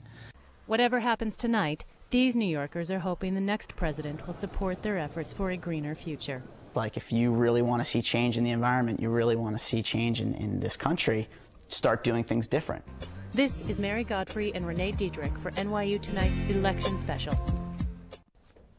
We're going to head back to Detroit now, where NYU alum TJ Wright is covering the Michigan Democratic Party at GM headquarters. Hi, TJ. Thanks for joining us. Yes, guys. I hope everything's going well there in New York. It is one crazy night here in Michigan. Very, very excited people here. I'm going to go ahead and pick up this camera here so I can give you a look at the crowd here at the GM Ren Center. Hopefully that's a good shot for you there. This is the center of the universe for Michigan Democrats tonight. This is where all the big parties, all the big power players in Michigan are hanging out. The governor is here, the senators Carl Levin and Debbie Stabenow, both of the two senators here. Very, very excited, obviously. This is a big, big deal for Detroit. A huge African-American population here, a big Democratic population here, and a lot of support for Barack Obama. This was one of the original battleground states originally, but about a month ago, John McCain pulled out of the race here, so it kind of fell into Democratic hands, and that was kind of an interesting side note to this. Michigan has been called for the Democrats. I'm sure you've probably seen that already, and called for Obama. So a big night here and a lot of excitement. You can probably hear behind me Carl Levin speaking now, and just a lot of excitement. Okay, great. TJ, if you wouldn't mind turning your camera over, it's upside down. Now, we typically see the middle of the country going red in these elections. What would an Obama win mean for Michigan tonight? Well, there's a lot of high expectations here, and that's one of the things I'm kind of scared of, because there's a lot of people that are really hoping Obama can help turn things around. I mean, GM headquarters, where this party is going on, it's kind of symbolic, because GM is a big, part of what drives the economy, no pun intended, but it really does drive the economy here in Michigan, and GM is in big, big trouble, and this state is on the precipice. We are actually on the verge of disaster if something does not happen positively in terms of the momentum for our auto industry. So, there's a lot of hope that Obama will be the person that helps drive this economy, because he has promised a lot of aid to the auto industry, and he has promised to work with, not only just, with loans, but helping to develop alternative energy technology that the auto industry here so desperately needs. So what would the next president have to do for Michigan to help out the auto industry? Well, a big part of the problem here, again, is the alternative energy issue. Michigan's automakers have relied on the SUV to drive profits for a long time. And what they need to do is, what the auto industry here wants from the government is not only loans to help retool the plants here so that they can make those hybrid cars and those electric cars, they also want the government to subsidize, the economy in terms of developing alternative energy solutions, wind energy, other technologies, green technologies that will help change the industry here, because, the argument made by a lot of politicians and company leaders here is that a lot of foreign countries support their manufacturing industry, and they don't feel that that's the case here in Michigan. Well, TJ, it looks like you're in for an exciting night. Thanks so much for joining us. Thank you for having me, guys, and good luck there. Thank you. Well, energy and national security are two issues that could make or break the next presidency. Joining me now are SHRP students Lindsay Conkle and Karina Storrs to explain how the two issues are related. Well, both McCain and Obama agree that the U.S. must lessen its dependence on foreign oil in the next 4 years, though they disagree on the best way to do this. Using renewable energy may be one way to achieve this goal. One type of renewable energy is biofuel. So what exactly is biofuel? Most likely, the first thing that comes to mind when you hear the word is ethanol. Ethanol is a renewable, alcohol-based fuel that comes from starchy, sugar-based crops. Corn and sugarcane are two crops that commonly get converted to ethanol. In the U.S., we mostly use corn-based ethanol because it can be produced domestically. Supporters of corn-based ethanol praise it as a clean, renewable fuel source. Corn-growing farmers in the U.S. have also benefited from ethanol subsidies. Critics of ethanol say that it does more harm than good to the environment and may be linked to global food shortages. Converting some plants, such as corn, to ethanol can be so energy intensive that opponents say it doesn't result in any savings of carbon emissions. Several studies in the past year have also linked ethanol production to soaring grain prices and food shortages in poor countries. So where do the candidates stand on this? McCain says he will eliminate the tariff on sugarcane-based ethanol from Brazil. Sugarcane ethanol is less energy intensive and less expensive to produce. McCain will also cut multi-billion-dollar government subsidies to domestic corn ethanol producers. He believes these subsidies could distort the market and lead to inflation. On the other hand, Obama strongly supports domestic ethanol. He is in favor of continued ethanol subsidies and the ethanol tariff. He thinks the tariff is important for building energy independence. He doesn't want to see foreign oil replaced with Brazilian ethanol. Both candidates support looking for ways to make domestic ethanol production more efficient and affordable. They both say they will look at cellulosic ethanol, a biofuel that is made from wood, grasses, and non-edible plant parts, as an alternative to corn-based ethanol.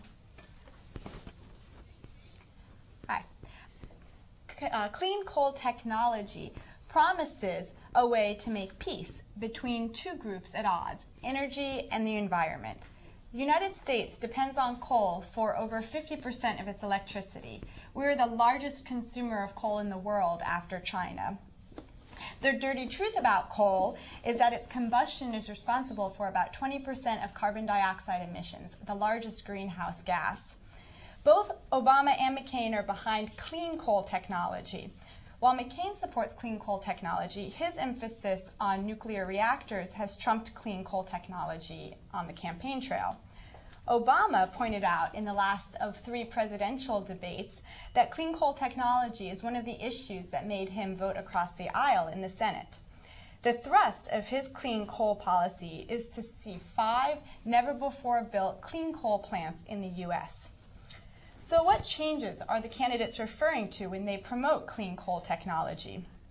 Several technologies have already been in place since the 20th century, like more efficient coal plants and the washing of coal to reduce its potential to release greenhouse gases when burned.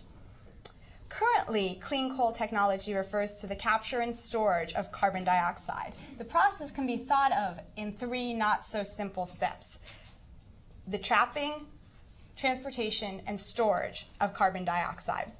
Trapping carbon dioxide as it's produced at the coal plant could reduce CO2 in smokestacks by as much as 80 to 90%. However, the technique would require about 40% of a plant's electricity and in some cases building completely new plants. And the next question is what to do with the captured carbon dioxide. The approximately 1,500 miles of oil pipeline in the U.S. offers a way to transport the carbon from coal plants at least partway to a storage site. The most likely destination for carbon storage is underground. Here lies the greatest environmental risk in the carbon capture and storage plan. No one knows if carbon stored underground in rock formations could leak out and contaminate water reserves and get released into the atmosphere. So with no cheap way to test carbon capture and storage on a small scale, the technology carries many uncertainties. A US-based partnership called FutureGen plans to build a near-zero emissions carbon plant coal plant to power 150,000 homes. They estimate the cost of the project will be $1.5 billion. A recent project in Germany called CO2 Sink is looking at the long-term stability of geological storage of carbon. Hopefully, work like this will help us understand if carbon capture and storage will one day make coal a cleaner source of energy. You guys are so smart. I feel like I've gotten another master's already just sitting here next to you. Thank you so much for joining us. Current economic and financial woes may have many voters confused. Ryan Williams, an NYU graduate student specializing in economic business reporting, sat down with Sari Lamela to answer some crucial questions. Ryan Williams, thank you for joining us today.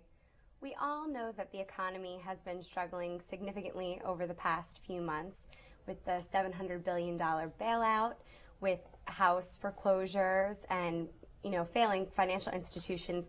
But can you explain to what extent our economy is failing and just how bad is it out there? Sure, absolutely. Well, as you know, the problem started in housing, and banks had assets related to housing on their balance sheet, and as default rates climbed, balance sheets had to be changed, and banks had to write off a lot of assets, which is now hindering credit. Small businesses, regular businesses are having difficulty accessing credit, which has had a lot of collateral damage as far as businesses being able to grow, meeting payroll, and you're obviously seeing some of the repercussions of that as far as GDP contracting last quarter and unemployment rates increasing. Other than the unemployment rates, obviously, which has been significant on the news and having to do with our situation currently, but other than that, how is it directly affecting the average American? And, what can the American people do to protect themselves, if anything? Right. Well, I did some research lately, and I saw that about 57 million U.S. households have equity investments, and as you can, which is about half of U.S. households. So, through your pension fund, 401k. And as you know, the Dow, back in summer of 07 was right around 14,000, and now it's, just a little over 9. So people's investments are getting killed. We're seeing this spill over to a lot of emerging markets and foreign investments, which people had a lot of investments in as well. Right. Yeah. So is there anything that, we can do to help our current economic situation? Well, in my opinion, the problem started, with all this as far as having too cheap of money for too long, the Federal Reserve keeping rates too low for too long, and people living beyond their means, essentially. And if I can get a little philosophical, I would just lend advice to, Americans in general that, to start living within your means to kind of get through this period how our ancestors got through the Great Depression, right, as far as, just budgeting better and getting through the worst of it. That sounds like some great advice. So how long do you think that this recession is going to last? Well, I did an article about a week or two ago on the venture capital community, and one of the biggest ones, Sequoia, which took Amazon, Google, and Yahoo public. They gave a really good presentation to their portfolio companies, and their theory is, that the decline was very, very rapid on the downside, but the correction to the upside is going to take a lot longer, namely because housing has been too inflated for too long, and it's going to take a long time for those natural buyers to start coming into the market. And until housing stabilizes, banks aren't going to know what's on their balance sheets, and if they don't know what's on their balance sheets, they're just not going to lend to you and me or to anyone else that wants a mortgage or fund their business. Right. So with the current election underway today and the voting and the ballots open, which candidate, if you could lend your advice to our public, do you think can best help our economic situation, and why? Well, this is a very historical election, and I am supporting John McCain. Nothing to discredit Barack Obama, looking like he's going to get elected, and congratulate him on his accomplishment. But, one thing that concerns me about Mr. Obama's policies that he's going or wants to implement is, he has a lot of talk about cutting taxes for 95% of Americans, but the facts are that the bottom 60% pay less than 1% of all federal taxes, and the top 1% actually pay something like in the neighborhood of 30 to 40%. So really, when he's talking about cutting taxes for these people, they're not paying taxes to begin with, and so it's really a $500 check that you're going to get in the mail. And to me, it seems like a form of welfare, and not really a form of empowering entrepreneurs to keep their money, to grow their business and hire more people. Well, that's definitely something to keep in mind while voting. But thank you again, Ryan, for taking the time to talk to us and clarifying the current issues surrounding the economy. Now back to you. Thanks, Sari. This economy issue, this is really pushing this election forward, and once all the exit polls come in, we might see that it was the main thing pushing the election. What do people around the world whose economy is entwined with ours think about this? Let's go now to Maggie Sheng at the Communication University of China in Beijing. Maggie, how are you? Hi, this is Maggie reporting from dormitory of Communication University of China. How are you? I'm great, thank you. How has the drop in the U.S. economy affected China, and how might the election change that? U.S. economy, the drop of the U.S. economy is affecting China. Like Santa Claus always spends like 1/3 consumption to China every year, but this year, due to the economic crisis, Christmas order from U.S. has reduced by more than 30%. It is a great impact for export manufacturing factory in the eastern coast of China. Some factory owners say they have to seek new foreign markets like Russia and Brazil. Right now, factory workers are busy with changing packaging of Christmas gifts according to a local costume. And furthermore, migrate workers back to hometown early than usual this year. Most of them used to work for factory in southeastern city. Small factory has shut down, and the laborers are unemployed. That's why most of them decided to go back home early than usual. Some of them even don't know what is the economic crisis. They just explain it changes too fast. Shortage of migration worker last year, but they can't find a job right now. So Maggie, what do your friends in Beijing think about the American election? Most of my friends, they are students, so they're concerned about how the next president will change about the policy of going to the United States for further education. So will it be difficult to get visa there? So that's the main part we are concerned. And could the next president change their ability to get a visa? People are looking for world change. So I guess especially Obama in his policy explained that it can be easy for Chinese students to get visa there, I guess. Do you think Chinese students would vote for Barack Obama or John McCain? Apparently, we don't have the chance to get votes, but most of the students will vote for Obama, as far as I know. Great. Well, thank you so much for joining us, Maggie. You're welcome. Our next two stories deal with voting. In this country, there are those who vote, those who don't, and those who go for third-party candidates. Our first story takes us to Harlem, where a group of people resisted that urge to vote.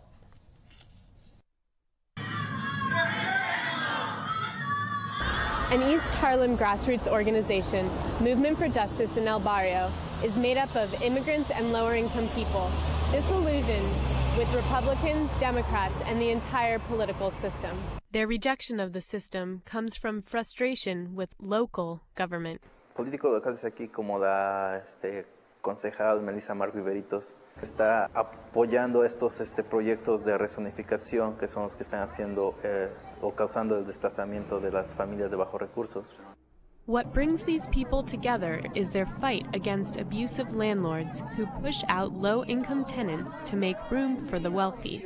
This group filed a lawsuit against these practices. When we learned about the false charges, we were then preparing a legal case, which we're going to talk about later. Oscar believes the election will not change anything. Hay el malo y el más malo. This is why the movement's 300 members did not vote today. Bueno, pues el 4 de noviembre, pues es un día normal, tienen que ir a trabajar. This East Harlem group is not alone in its distrust of the system. People in Europe and the Americas are boycotting their own elections as well. En México siempre ha habido fraude en las elecciones. So today the movement joined an international network of over 200,000 frustrated people who choose not to vote. This is Alexandra Nikolchev with Jane Hardy for NYU Tonight Election Special. So just a couple minutes before 11, and we just wanted to let you know which polls are about to close. Washington State, the polls there are getting ready to close in just a couple of minutes. Most of Oregon, although part of Oregon closed at 10 o'clock, polls are going to close in California in just a couple of minutes. A big state with a whopping 55 electoral votes hanging in the balance. Part of Idaho will also be closing in a couple of minutes, and Barack Obama's native Hawaii also closing at 11. Adia? And our second voting story deals with third-party candidates. While people like Joe the Plumber captured the limelight this campaign season, third parties were once again left in the dark. Natalia Ospina reports. If you were relying on the mainstream media during this campaign season to help you decide your vote, you may have thought there were only two options: voting Democrat or voting Republican. Little did many voters know that we could also vote Green, Libertarian, or Boston Tea Party.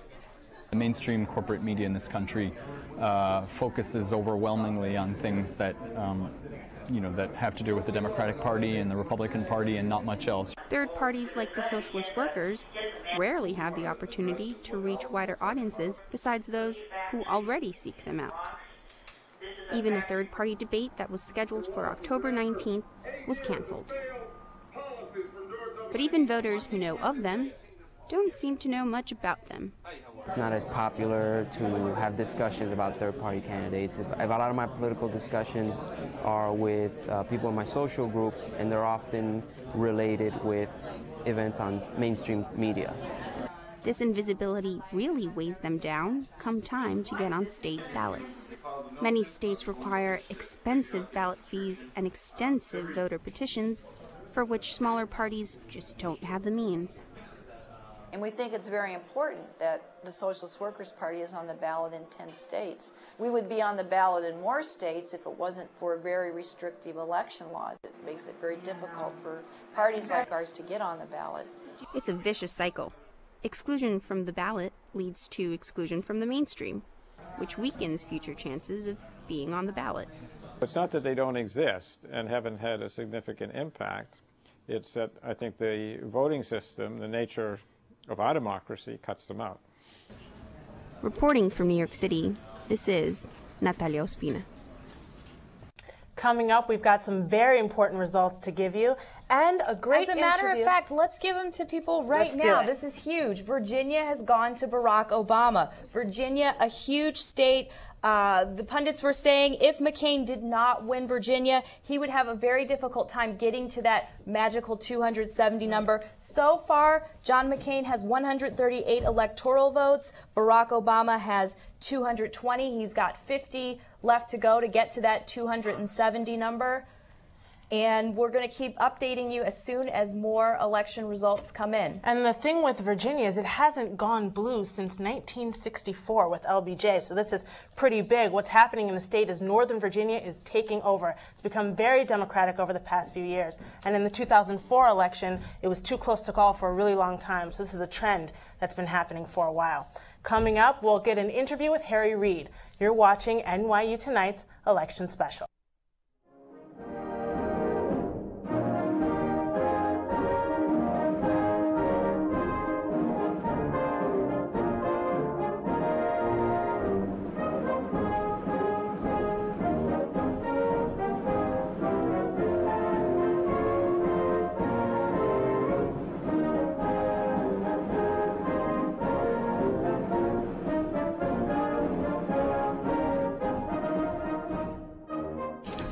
You're watching a special edition of NYU Election 2008. We've got a lot of big news. CNN is projecting that Barack Obama will be the next president of the United States. And we just found out about Virginia, so this is very big for his campaign. That's right. This just handed to me right now. Obama has won the presidency according to the network exit poll projections at 11 p.m. Barack Obama has carried California, Oregon, Washington with 270 electoral votes required. He has hit that. What can I say? Barack Obama appears to be the next president of the United States, a major moment in American history. We are watching history being made right now. And the way things happened, I think they might be projecting this as a landslide. America has really spoken and said what they want in the next 4 years, and it's a lot different from Bush. And we'll have to see how the House and Senate ends up. The Senate, again, is looking for 60 seats so that they'll have a completely Democratic, well, a majority in the Senate, and also be able to work with Barack Obama to get a lot of the Democratic goals done these next 4 years. It's so funny because we're hearing people kind of yelling and cheering outside, and I know one thing I've kind of been hearing about over the past few days is how excited everyone's going to be, maybe even the possibility of a little over-exuberance. So we'll see if that happens. As soon as we can, we're going to check in with our live crew that is at the Democratic Party celebration in Midtown. They're going to tell us how Democrats are reacting. I'm sure they're very excited. And we're also going to check in with the Republicans and see how they're feeling about this decision right now. While we have the moment, we definitely have to take into account what this means for African Americans in this country. This is a very big moment for the African American population. Many of the people you talk to and looking at the news outlets, a lot of people didn't see this coming. So for a black person to now be in the White House about 40 years after the Civil Rights Movement is very big for that sector of the United States. And when you think about it, so much has happened in such a short amount of time. Like you were saying, just 40 years ago, you know, my parents were involved in the Civil Rights Movement. I have friends whose parents integrated schools. And to go from that to this means so much. And I hope that it means a lot to all Americans. I hope that people realize that it means that we have such a capacity for change. And again, this is just network projections right now, so I guess nothing's set in stone yet, but no matter what, it's a huge moment right now. And now earlier this summer, we have an interview next with Harry Reid, who will now be in charge of the Senate. So this is a big night for him, and this interview definitely means a lot. Gianna Taboni is here with details about that. What did he have to say? Absolutely, you guys, this is so exciting. And I spoke with Harry Reid just a few months ago, and he told me all about, you know, his thoughts for the presidential candidates, his thoughts about the election, and here's what he had to say about Senator McCain. First of all, I came here with John McCain. We came here the same day in 1982. I know John McCain. We came not only to the House of Representatives together, we came to the Senate together. I have some ability to talk about John McCain because I've been with him more than a quarter of a century. His temperament is not one that should be president of the United States. He's wrong on the war. He's wrong on the economy. And then he went to speak about Senator Obama, who he refers to in his book, The Good Fight, as the dynamic young freshman senator from Illinois. And now he's hoping that Senator Obama will be our president. Check it out. Barack Obama is a man I've served with. He is an inspiration. He was born with the ability to inspire people. He is someone who is honest. He is, of course, a great communicator, and he understands government. He will change the direction of our country forever. So obviously, Senator Reid got what he wanted. Thanks so much, Gianna. Thanks, guys. Have a good night. Now we want to go to our crew at the Democratic Party tonight. Mary Godfrey is on the line with us. And Mary, I imagine things are pretty wild there right now. Yeah, wild is probably an underestimation about this crowd right now. Moments before he was elected president, we heard chanting, "Yes, we can," "Yes, we can," and chanting for Obama. And moments before that, Miguel Velasquez, Congresswoman, has said something like, "We will collectively and together move this country forward." So I think there's an enormous amount of jubilance. I think you can hear the crowd behind me. Why are they cheering right now, Mary? I'm sorry, I can barely hear you. What's that? Why did they start cheering just now? I'm sorry, can I have you repeat that one more time? They just cheered a few seconds ago. What were they cheering about? They're cheering for Barack Obama. The projection is him as elected president, and they're cheering, "Yes, we can." So what happens next? Does everybody just stay there all night and party? What's going on next? Well, what we have is a room full of about 1,500 to 2,000 people, and the party is supposed to go to the wee hours of the morning. They're expecting to close down maybe at 4 a.m. or 5 a.m. It's free drinks and food, which certainly goes hand in hand with a party mood, and certainly an exuberant crowd. So that's probably going to be a late night for most of the people in this room, yes. So now it sound like dedicated people. Are they expecting to work for Barack Obama in any capacity in the future? Are they expecting to vote for him in the future? I'm sorry, can you repeat the question? To work with him or for him in the future? One more time. We're gonna check in with you later, Mary. I can't wait to see what the night looks like as it goes on. So the totals that we have right now: Barack Obama 284 electoral votes, John McCain 146. Of course, 270 is what Barack Obama needed. He's gone 14 electoral votes over that so far. We haven't heard whether or not John McCain has called to concede. I doubt that will happen because several polls just closed in California, Washington, Oregon, and Hawaii. So there might be some time. Also, we should talk about the fact that in Virginia this week, John McCain's campaign sued the election board to get absentee ballots out to members of the military who hadn't gotten a chance to vote yet. So this kind of falls into the category of one of those things that could possibly drag this out, but we'll see. But so far, projections show Barack Obama will be the next president of the United States.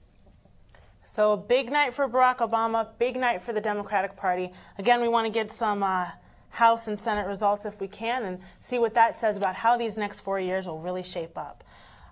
This is a very big moment for the United States. Well, again, Congress is so important because with the Democratic president, if Congress gets a majority Democrats, then you'll have on both ends of Washington the same party, which could mean that Democrats get everything they want. And Democrats really want health care reform. They want to work on the environment, and they want to make sure that this economy gets out of the rut that it's in right now. So they have three things that they're really focusing on getting done in these next 4 years. So how did the Republicans feel about this? We have Laura Painter and Yemisi Adegoke. Yemisi is joining us now from the Upper East Side, where the Republicans are probably having a bit of a somber celebration tonight. Yemisi, what is their reaction to this projection that Barack Obama has won the election? Well, Mariah, the mood is not good. Half of the actual seating area has been cleared out. A lot of people have been leaving. We've seen people hugging each other, people commiserating. It's a very depressed atmosphere here at the moment. Have you overheard anyone say anything specific about the election or Barack Obama or John McCain? Well, a lot of people have had some opinions on Sarah Palin. A lot of people feel that John McCain picking her because of her lack of experience, it was a weak spot in his campaign. That could have led to his defeat tonight, or the projected defeat. A lot of people felt that the media coverage for the Republican campaign was pretty bad. Yes, they were up against a lot of odds, and but a lot of the people here, they're not shocked by the outcome. They're very upset, but they're not shocked. Have they indicated maybe when we might hear of a concession speech, or about that phone call that John McCain might make to Barack Obama? Any idea of what they think John McCain will do next? No one here has mentioned anything about that yet. I think they're just still trying to take in the news. There's still lots of low-hung heads here at the moment. I think they're just trying to take the blow. Can you tell us how many people are left there compared to the number that you started out with this evening? Well, we started off here and we were at capacity. The executive of the committee was turning people away, and as the night has worn on, a lot of people have left. I say we're down to about 40 people. At what point did people start leaving? People started leaving when Obama was on around 220 electoral votes. So just before the California electoral votes came in, people were starting to empty out. Great. Well, Yemisi, thank you so much for joining us. No problem. The party cleared out, but I mean, you have to look at McCain's campaign, and he had a lot to go against in this election. They had 8 years with Bush, which most people do not look favorably on the Bush administration, and the campaign itself had trouble figuring out what their message was going to be, and it changed a lot, and I think nobody could really grasp on anything. So they had a lot to deal with, and after this, who knows, Palin may still have a career. I don't understand that. I keep hearing this, but it really seems like people are kind of blaming Sarah Palin, at least in New York City, for this. And it seems like while she energized the party initially, she ended up being kind of a drag on John McCain. Yeah, she didn't energize independents, but she's been very big among Republicans and among that center base. So if there's something she can do with the base Republicans, she'll be big. And she's really been powerful at bringing a lot of energy. And when she started, she brought a lot of energy. Later, with the Katie Couric interviews, it went a little bit down. But she could definitely tweak it. As Tina Fey said, go become Oprah. Either one. I wouldn't mind seeing her run in 2012. That would be a very entertaining campaign. So artists chose sides in this election a long time ago. And we discovered why artists have been so determined to make their voices heard. You see it while walking down the street. You see it when you visit an art gallery. And if you were to enter this Porta-John on the corner of East Houston and Bowery, you would see it there too. It's artwork of Barack Obama, and it's taking the nation by storm. Well, the strangest thing happened with the art world, and it goes well beyond the graffiti artist and the street artist. It's like almost every artist I know is doing something about Barack Obama. It's crazy. Ron English is one of those artists. In June, he created an oil painting entitled Abraham Obama. Look closely. The hair, the ears, and the beard are Abraham Lincoln's, while the face is Obama's. What the piece ultimately says is, are you going to be on the right side of history, or are you going to be on the wrong side of history? You get a choice. You have that choice now, because history is being made now. Other popular works include paintings by Shepard Fairey, David Cho, and Mr. Brainwash. Gallery exhibits have been centered around Obama art. The trend has become so big, so fast, that there are even blogs that document it. With this election, painters aren't the only ones making statements. Photographers have been mobilized too. Barack Obama, the historic campaign in photographs, documents not just the campaign, but the photographer's fascination with the man. They want to imagine what they see is true, so they want to make images and they want to make art about it. So I think that's something that's important that photographers and artists are kind of experiencing. So where's John McCain in all of this? You have to search for it. The best outlet is the internet, where you can find posters and t-shirts. But McCain has not made an impact in the world of fine art. English has an answer. Well, you know, the art world's liberal. And I think it, you know, I think had we not lived through 8 years of George Bush, most people would have been quite happy just to go vote. And that's my level of participation. And I'm going to register and I'm going to vote. And I think people realize that they, you know, especially artists, you have a certain power, you know, and this time we're using ourselves and we're not being used by anybody. If Obama wins, the art lives on. And if not, it becomes history. For NYU Tonight, I'm Adia Beasley. Well, Obama won, so that means artists all around the nation are rejoicing. I know Ron English is somewhere having a party. And we now know that McCain has called Obama and conceded. Yeah, this makes it pretty much official. NBC News reporting that John McCain has called Barack Obama on the phone, has conceded the election to him. Barack Obama, 297 electoral votes to John McCain's 146, who again has officially conceded to Barack Obama. There's going to be a lot of celebrating tonight at Grant Park in Chicago, where about 1 million people were expected to show up to celebrate. Yes, it's going to be pretty big. Now, stay with us. We still have a lot to give you. We know who the president is going to be. And this season, America seemed determined to make a woman president, but it didn't happen. So what does this mean for the glass ceiling that we keep hearing about? We'll find out next. Again, you're watching NYU Tonight's Election Special.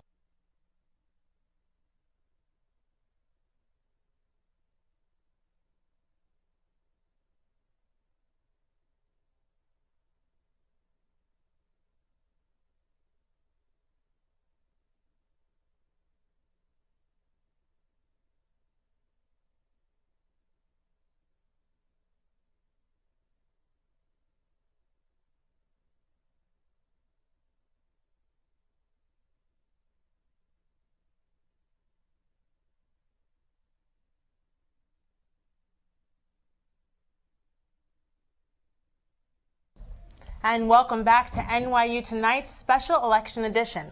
Now, many Sunset Park residents were undecided about the election for a long time. Krishnan Vasudevan found out why. Sunset Park voters were unified behind one candidate in the primaries. Definitely Hillary. Who's doing that? Because well, twice that it didn't move. So I was making it up. Hers was a fully dressed closet. And I think that mattered to the population of Sunset Park. Councilwoman Sarah Gonzalez backed her along with the community because of Hillary's economic and health care reforms. Many of them had seen Hillary in the district. Nobody had ever seen Barack. At the time, his message just didn't resonate. People were hearing rhetoric, not a lot of detail. When Hillary lost in June, her supporters had a tough choice to make. Vote for John McCain, who had the experience they seeked, or Barack Obama, who they knew little about. But as the economy began to plummet here, many decided to trust Barack Obama. All Sunset Park is almost middle class. And John McCain, he want to go for big corporations. Obama, he want to go for middle class. I know that out of 10, what he says, I know out of 8 of them was going to be completed. Obama visited Brooklyn in August and stressed the importance of the middle class and that John McCain would continue George Bush's policies. He might have the experience, but the experience didn't help much if he voted 90% of Bush's policy. Only days before the election, Obama seemed to have a clear advantage with voters in Sunset Park. This is Krishnan Vasudevan for Election Special. Get some more world comment to see how the rest of the world is reacting to this.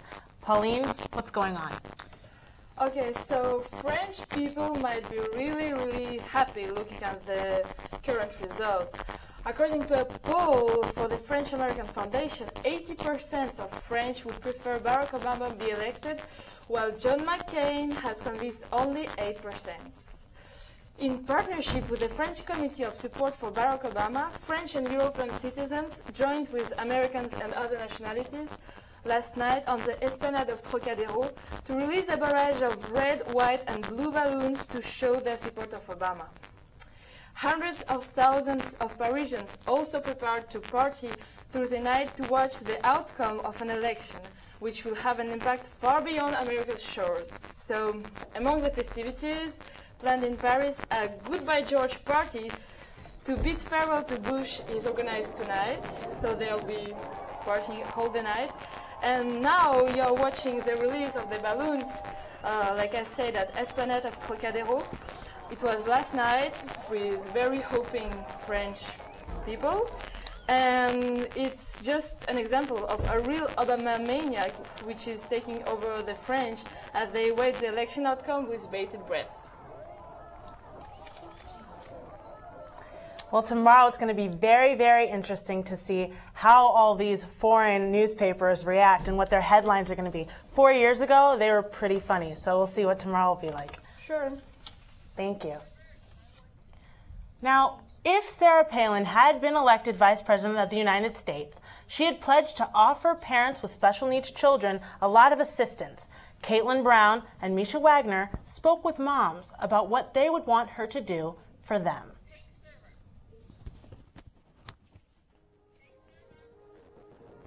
When John McCain chose Sarah Palin as his running mate, private life took center stage. She is the mother of 5 children, and her family life has been the source of much public scrutiny. Palin has pledged that a McCain-Palin administration would fully fund the Individuals with Disabilities Education Act, exempt disability programs from the domestic spending freeze, and provide school vouchers so families can send their special needs children to the school of their choice. There is a lack of funding and care and thought for what's happening in the public school systems for children with special needs in particular. If you are an educated person with some kind of means, you have more opportunities to be able to create something for your child with challenges than somebody who doesn't. A recent study at King's College in London found that 90% of Down syndrome conceptions are terminated. The more people who have diagnostic tests, the more people are going to know ahead of time, oh, this child isn't perfect, I don't want it. Testing now is being recommended before even 35, so there's more options for people to find out, and to have that option of determination. So there is the risk that less children with Down syndrome are born, which means less research, less funding. The hardest thing for me as doing prenatal genetic counseling is people always want to know, what does this mean? What will my child be like? Yeah, when we got the diagnosis, it was so emotional. I mean, I remember saying, we didn't stop crying for a month. When is this going to end? I didn't know anything about what it meant to have a child with Down syndrome. I didn't have an amnio. And when our son was born, the idea of what that meant and who he would turn out to be was nothing like reality. My husband and I both kind of came to terms with it kind of independently. We didn't want to persuade each other one way or the other, because this obviously is a lifelong decision. But it took us about a month, and we were, back and forth for the whole month, and we're like, what, that's fine. Many parents of children with special needs hope that the next administration will help them fund resources like schools. There is another aspect of this story of a woman raising a special needs child. Palin's decision to keep her son reflects her pro-life views. The fact that it's pretty clear that her decision to have a child was not necessarily one of choice. It was one that she felt was dictated by her religious philosophy and by the fact that she doesn't think there should be a choice in the matter. While I think it's great that it brings the issue of how do we support families and children with special needs to national attention, I don't believe that she as an individual will be able to really initiate the type of change that is needed. I actually, as a voter, as a woman, as a mother, I find it a little insulting, the idea that just the fact that I have a child with Down syndrome, she has a child with Down syndrome, that's enough. And she could kind of expect a vote from me for that. I would like to see the conversation go a step further as to why even given that choice, it's a really wonderful choice to go ahead and have it. It may not be the choice for everybody, but at least understand how fulfilling and wonderful these children can be, and how far they can go in life. This is Caitlin Brown, Misha Wagner, and NYU Tonight, Election Special. So what do they have to say about this election? Amanda Cochran and Sonal Chawla have the report.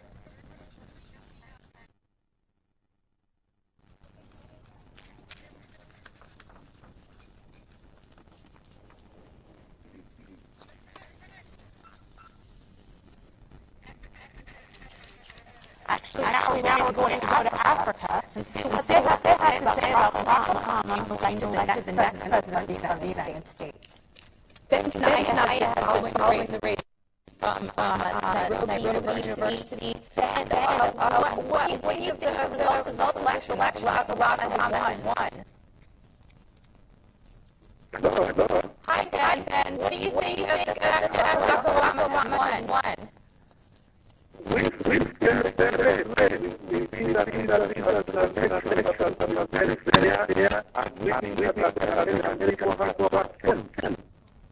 So what does this mean for Africa's relations with the U.S.? How do they change now? We still have been running from Barack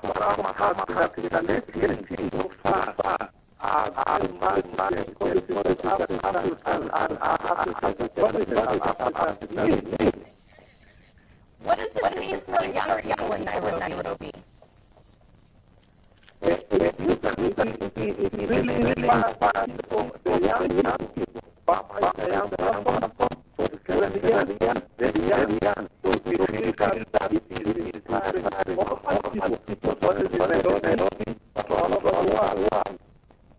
Do people in Nairobi follow U.S. presidential elections this much in the past?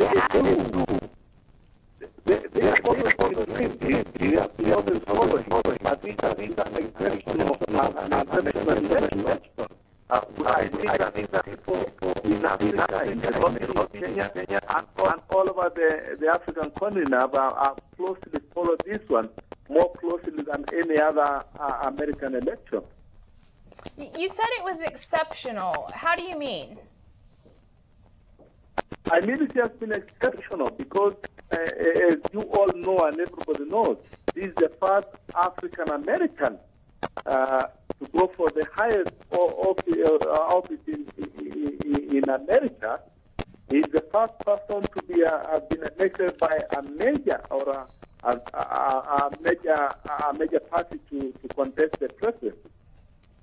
What does it mean to you that the President of the United States has his father was from Kenya? What does that mean to you? It's just awesome. It's great.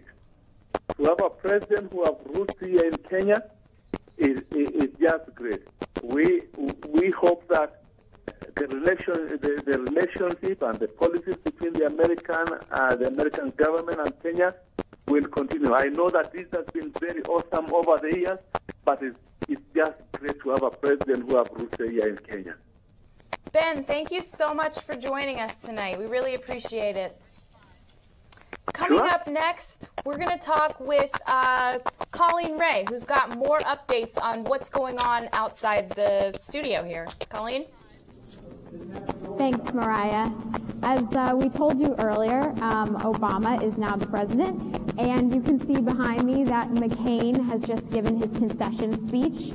In his concession speech, he commended Obama for the landslide victory. He said he understood the importance for African Americans, and he said to his voters that it was his fault, not theirs, that he lost the election. You could also see Sarah Palin starting to get teary-eyed, and John McCain looked very sad himself, which is understandable. So you can see the crowd is very excited that Obama has just been elected the next president of the United States of America. What does this mean? Obama is the first black president. He's the first president born in Hawaii. He's the first president elected from Illinois since Ulysses S. Grant. And he's the fourth president in a row with an Ivy League education. And I'm sure we'll be bringing you more updates as the election results continue. Now, we mentioned earlier that women are more likely to vote than men, and we want to know what that meant for this election. Amanda Cochran and Sonal Chawla have the report. For many New York women in this city. In many of their minds, she was already the first female president of the United States. Hillary was different. Hillary was a woman, and a lot of feminists were forced to consider this year what exactly that meant to them. Hillary would have changed the gendered history of the presidency. A lot of women found themselves moved in ways that they might not have expected. I know I was, and I didn't expect to be. I was no Hillary fan going into this election. Rebecca Traister has followed the election closely. She writes about feminism and politics for Salon.com, but also has a personal investment in the election like many other New York feminists. I had to come to grips with the fact that actually it did mean something to me that she was a woman. So yes, Obama doesn't represent exactly the same kind of thing that Hillary did for American women and for feminists, but a lot of feminists supported him, and he is the candidate. Vice President, I'm running for President of the United States of America. The women, men and women, but predominantly women in the Democratic Party who were still disgruntled about Hillary's sudden absence from the scene. And what they got was Sarah Palin. I will be honored to accept your nomination for Vice President of the United States. Thank you so much. It is a great day to be a Republican woman. But New York women weren't so thrilled. I find her embarrassing. She's being used to incite that excitement and enthusiasm that Obama very easily incites in a large group of people, and that this was like the trump card. This is not a woman who stands for anything that the women's rights movement or feminists or really progressive or democratic women have ever wanted to support. So she is Hillary's photo negative. However, the Women of Groots, a Brooklyn-based organization that works to further international women's causes like AIDS and disaster relief, are concerned about electing another Republican. Their hope is that federal funding will be restored to organizations that support a woman's right to choose. She might have this identity as, you know, this mom identity that a lot of women can connect with. But people really have to pass this identity issue and look at what are the real issues on the ticket. They want women to look beyond what they call Palin's identity politics.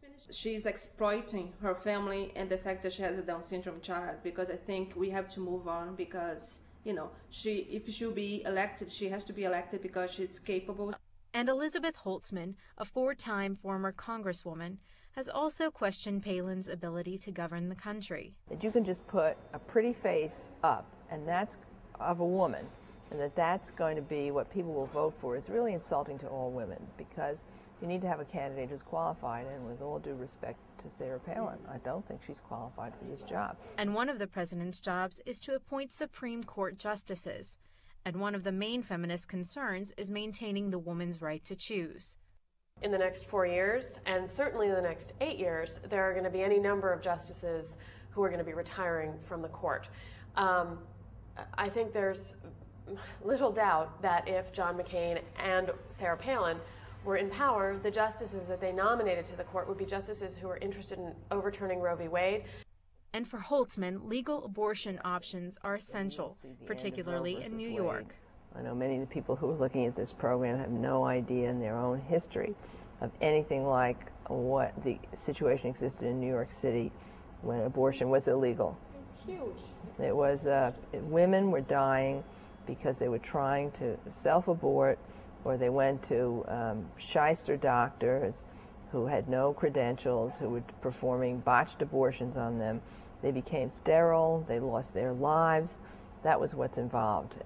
Workplace discrimination is also at the forefront of this election. Equal pay for equal work. It's still something we're fighting for. I think one of the things that women have to be concerned about is the Supreme Court decision in the Lilly Ledbetter case, where Congress basically said there was to be no job discrimination against women. And the U.S. Supreme Court, thanks to the Republican appointees on the court, said, well, Congress really didn't mean that. However, in this election, women's issues include the economy and foreign policy. How are their kids? How are their families going to be able to afford to get sick? Or should there be medical emergencies? More women are in Iraq than have been in any other war in the United States history. And not only that, their friends, their sons, their daughters, their husbands, their partners are all in this war that we're all paying for. All of these issues are women's issues. Every single thing that you can think about that matters to this country matters to the other half of its population that's not male. They're all women's issues, and women have investments and everything. With an Obama and Biden win tonight, these women, despite differences, believe that Obama represents the next chapter for America's women.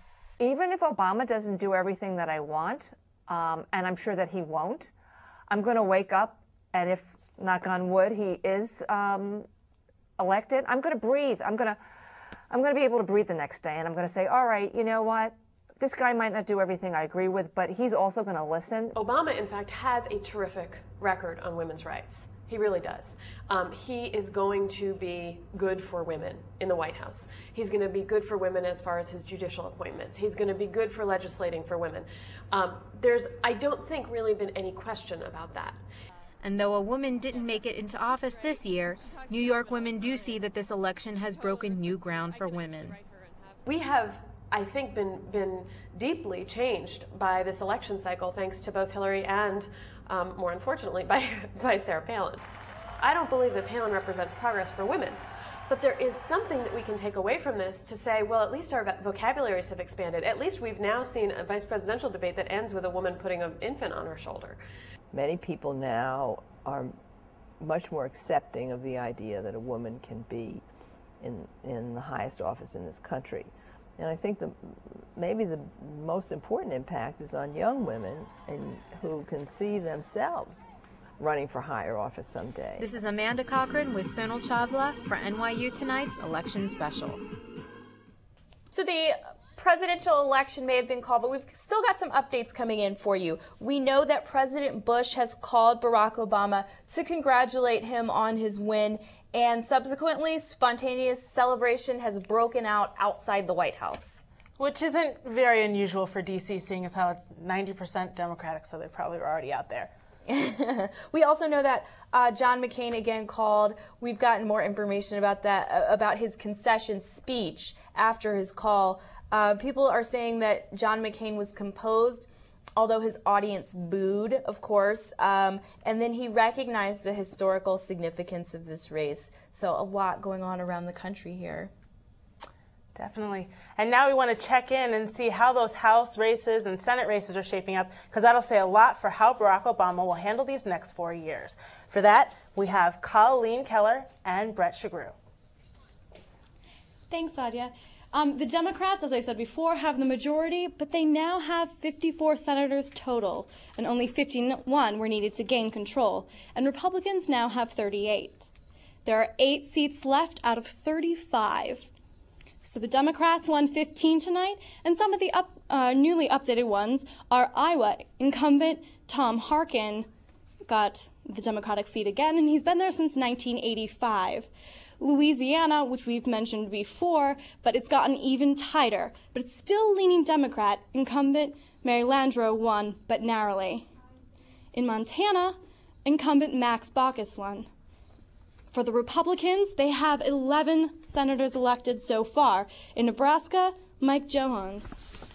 And in Texas, a solid Republican area again, incumbent John Cornyn won.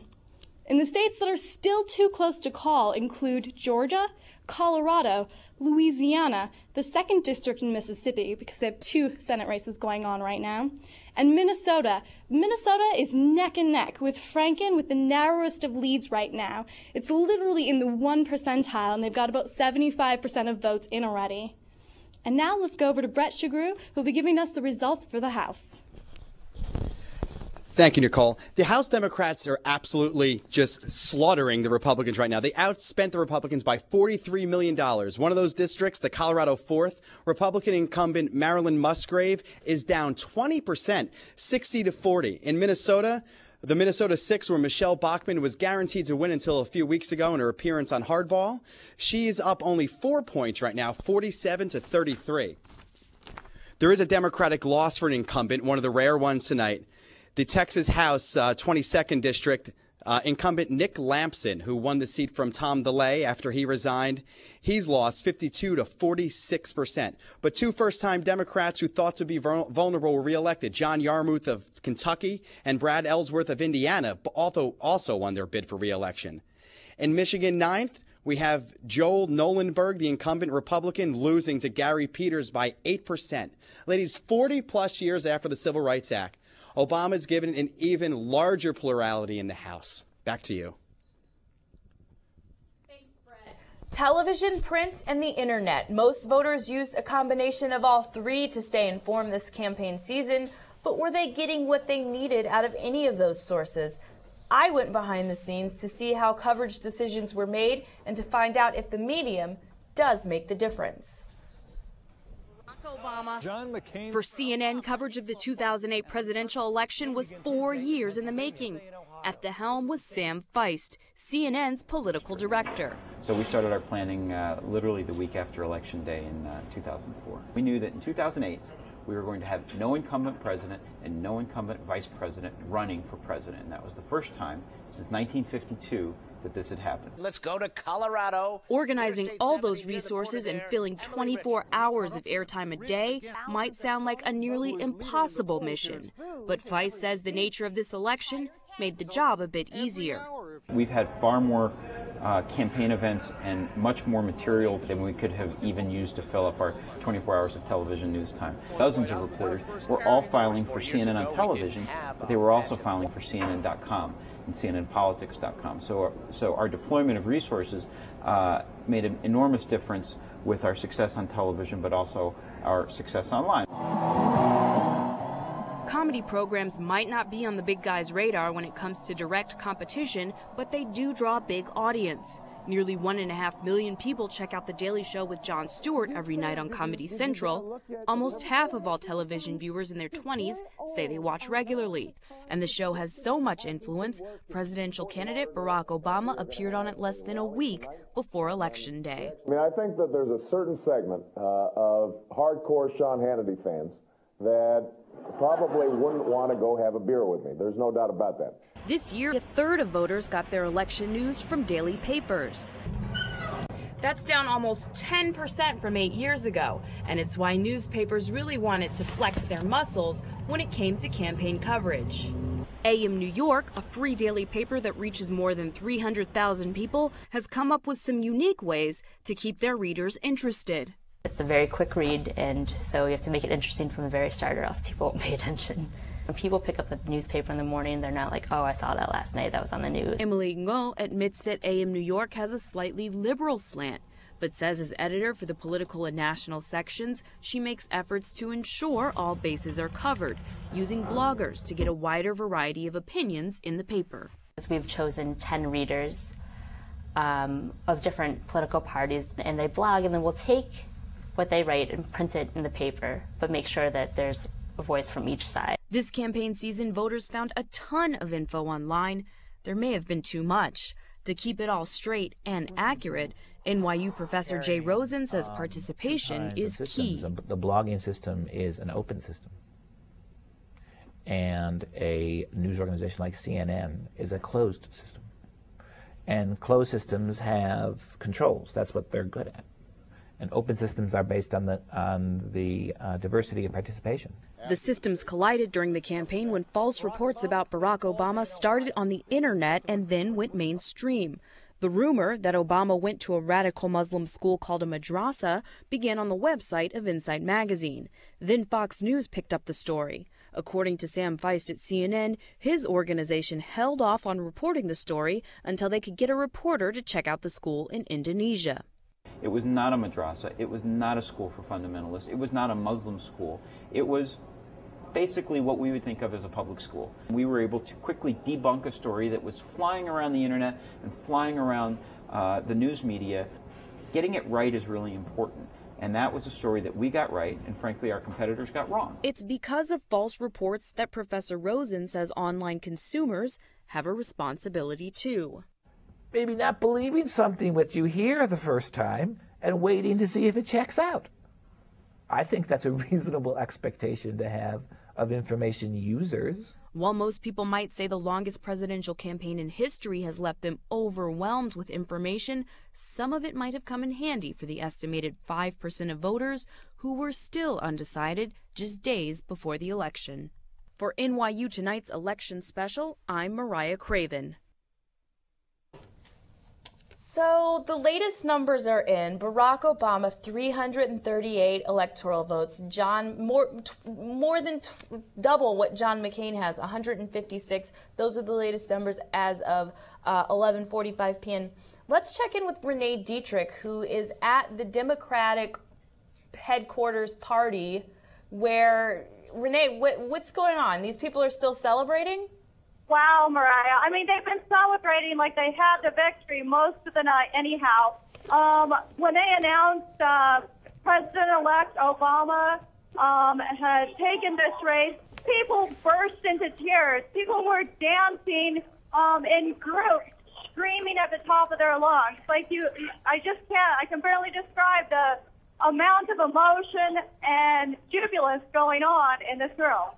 Now, Renee, we know that Barack Obama has gotten a lot of credit for having, quote unquote, an army of volunteers. And I understand that a lot of these people there tonight are volunteers. What's next for them?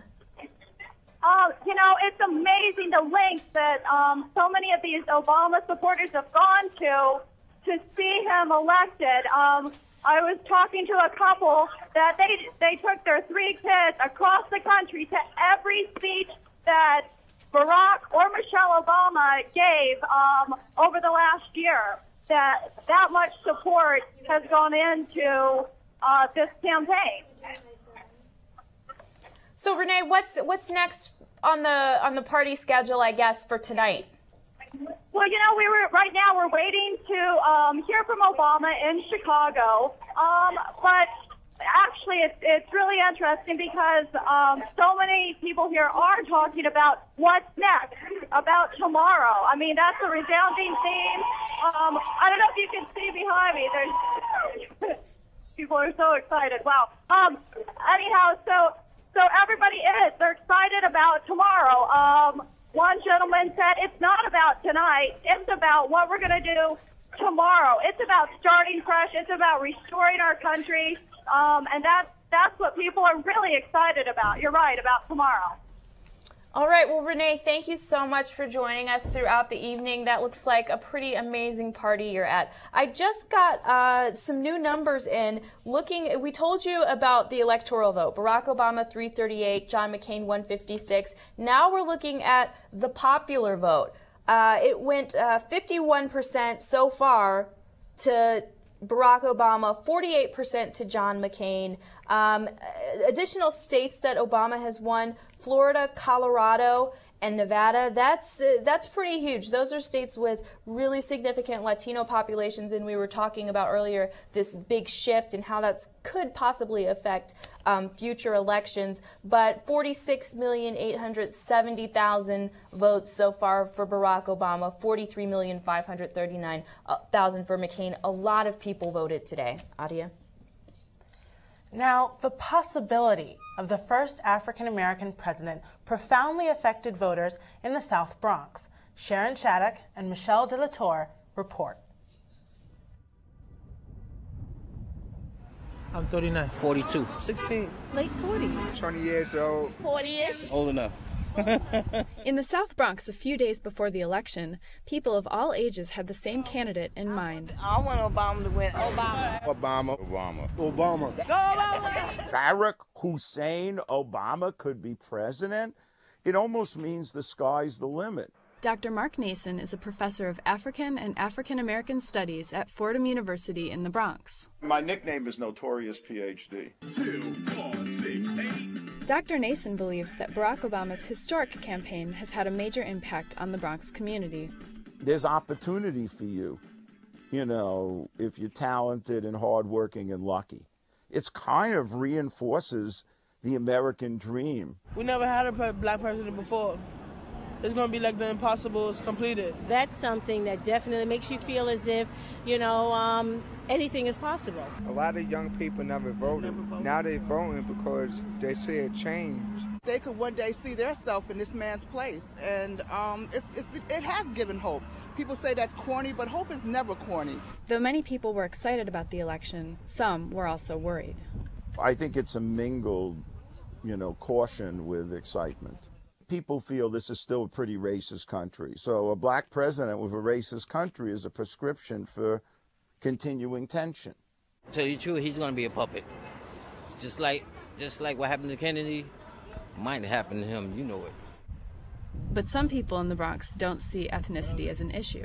You can say all the things you want to say. You have to respect persons, not because of the color of their skin, as Martin Luther King said, the content in the soul. In South Bronx, Obama's campaign has ultimately empowered a diverse group of citizens. We're from Ghana, the DR, Mexico, Virginia. Poor people, rich people, white, black, Chinese, Latino, Spaniards, young people, old people. We are Americans. We are all equal. This is Sharon Shattuck with Michelle De La Tour for NYU Tonight Election Special. And we want to say again that Barack Obama will be the next president of the United States. This has been a long, crazy, exciting ride, and we reached the end. Yeah, this is definitely a historical night. I like that soundbite that professor had in his package, the sky is the limit. And I really feel like people would say that before, but they didn't really mean it. And maybe now they really mean it when they say it.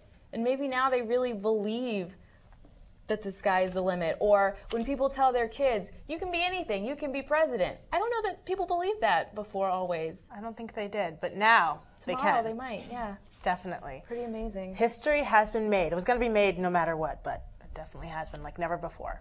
Yeah, thanks for joining us. We want to thank everybody who helped out. A lot of people worked on this. And you can catch us every Tuesday night at 7 o'clock. 7 o'clock, right? Mm-hmm. Yes. So join us again. Thank you so much for going through this entire election with us, and good night. Good night.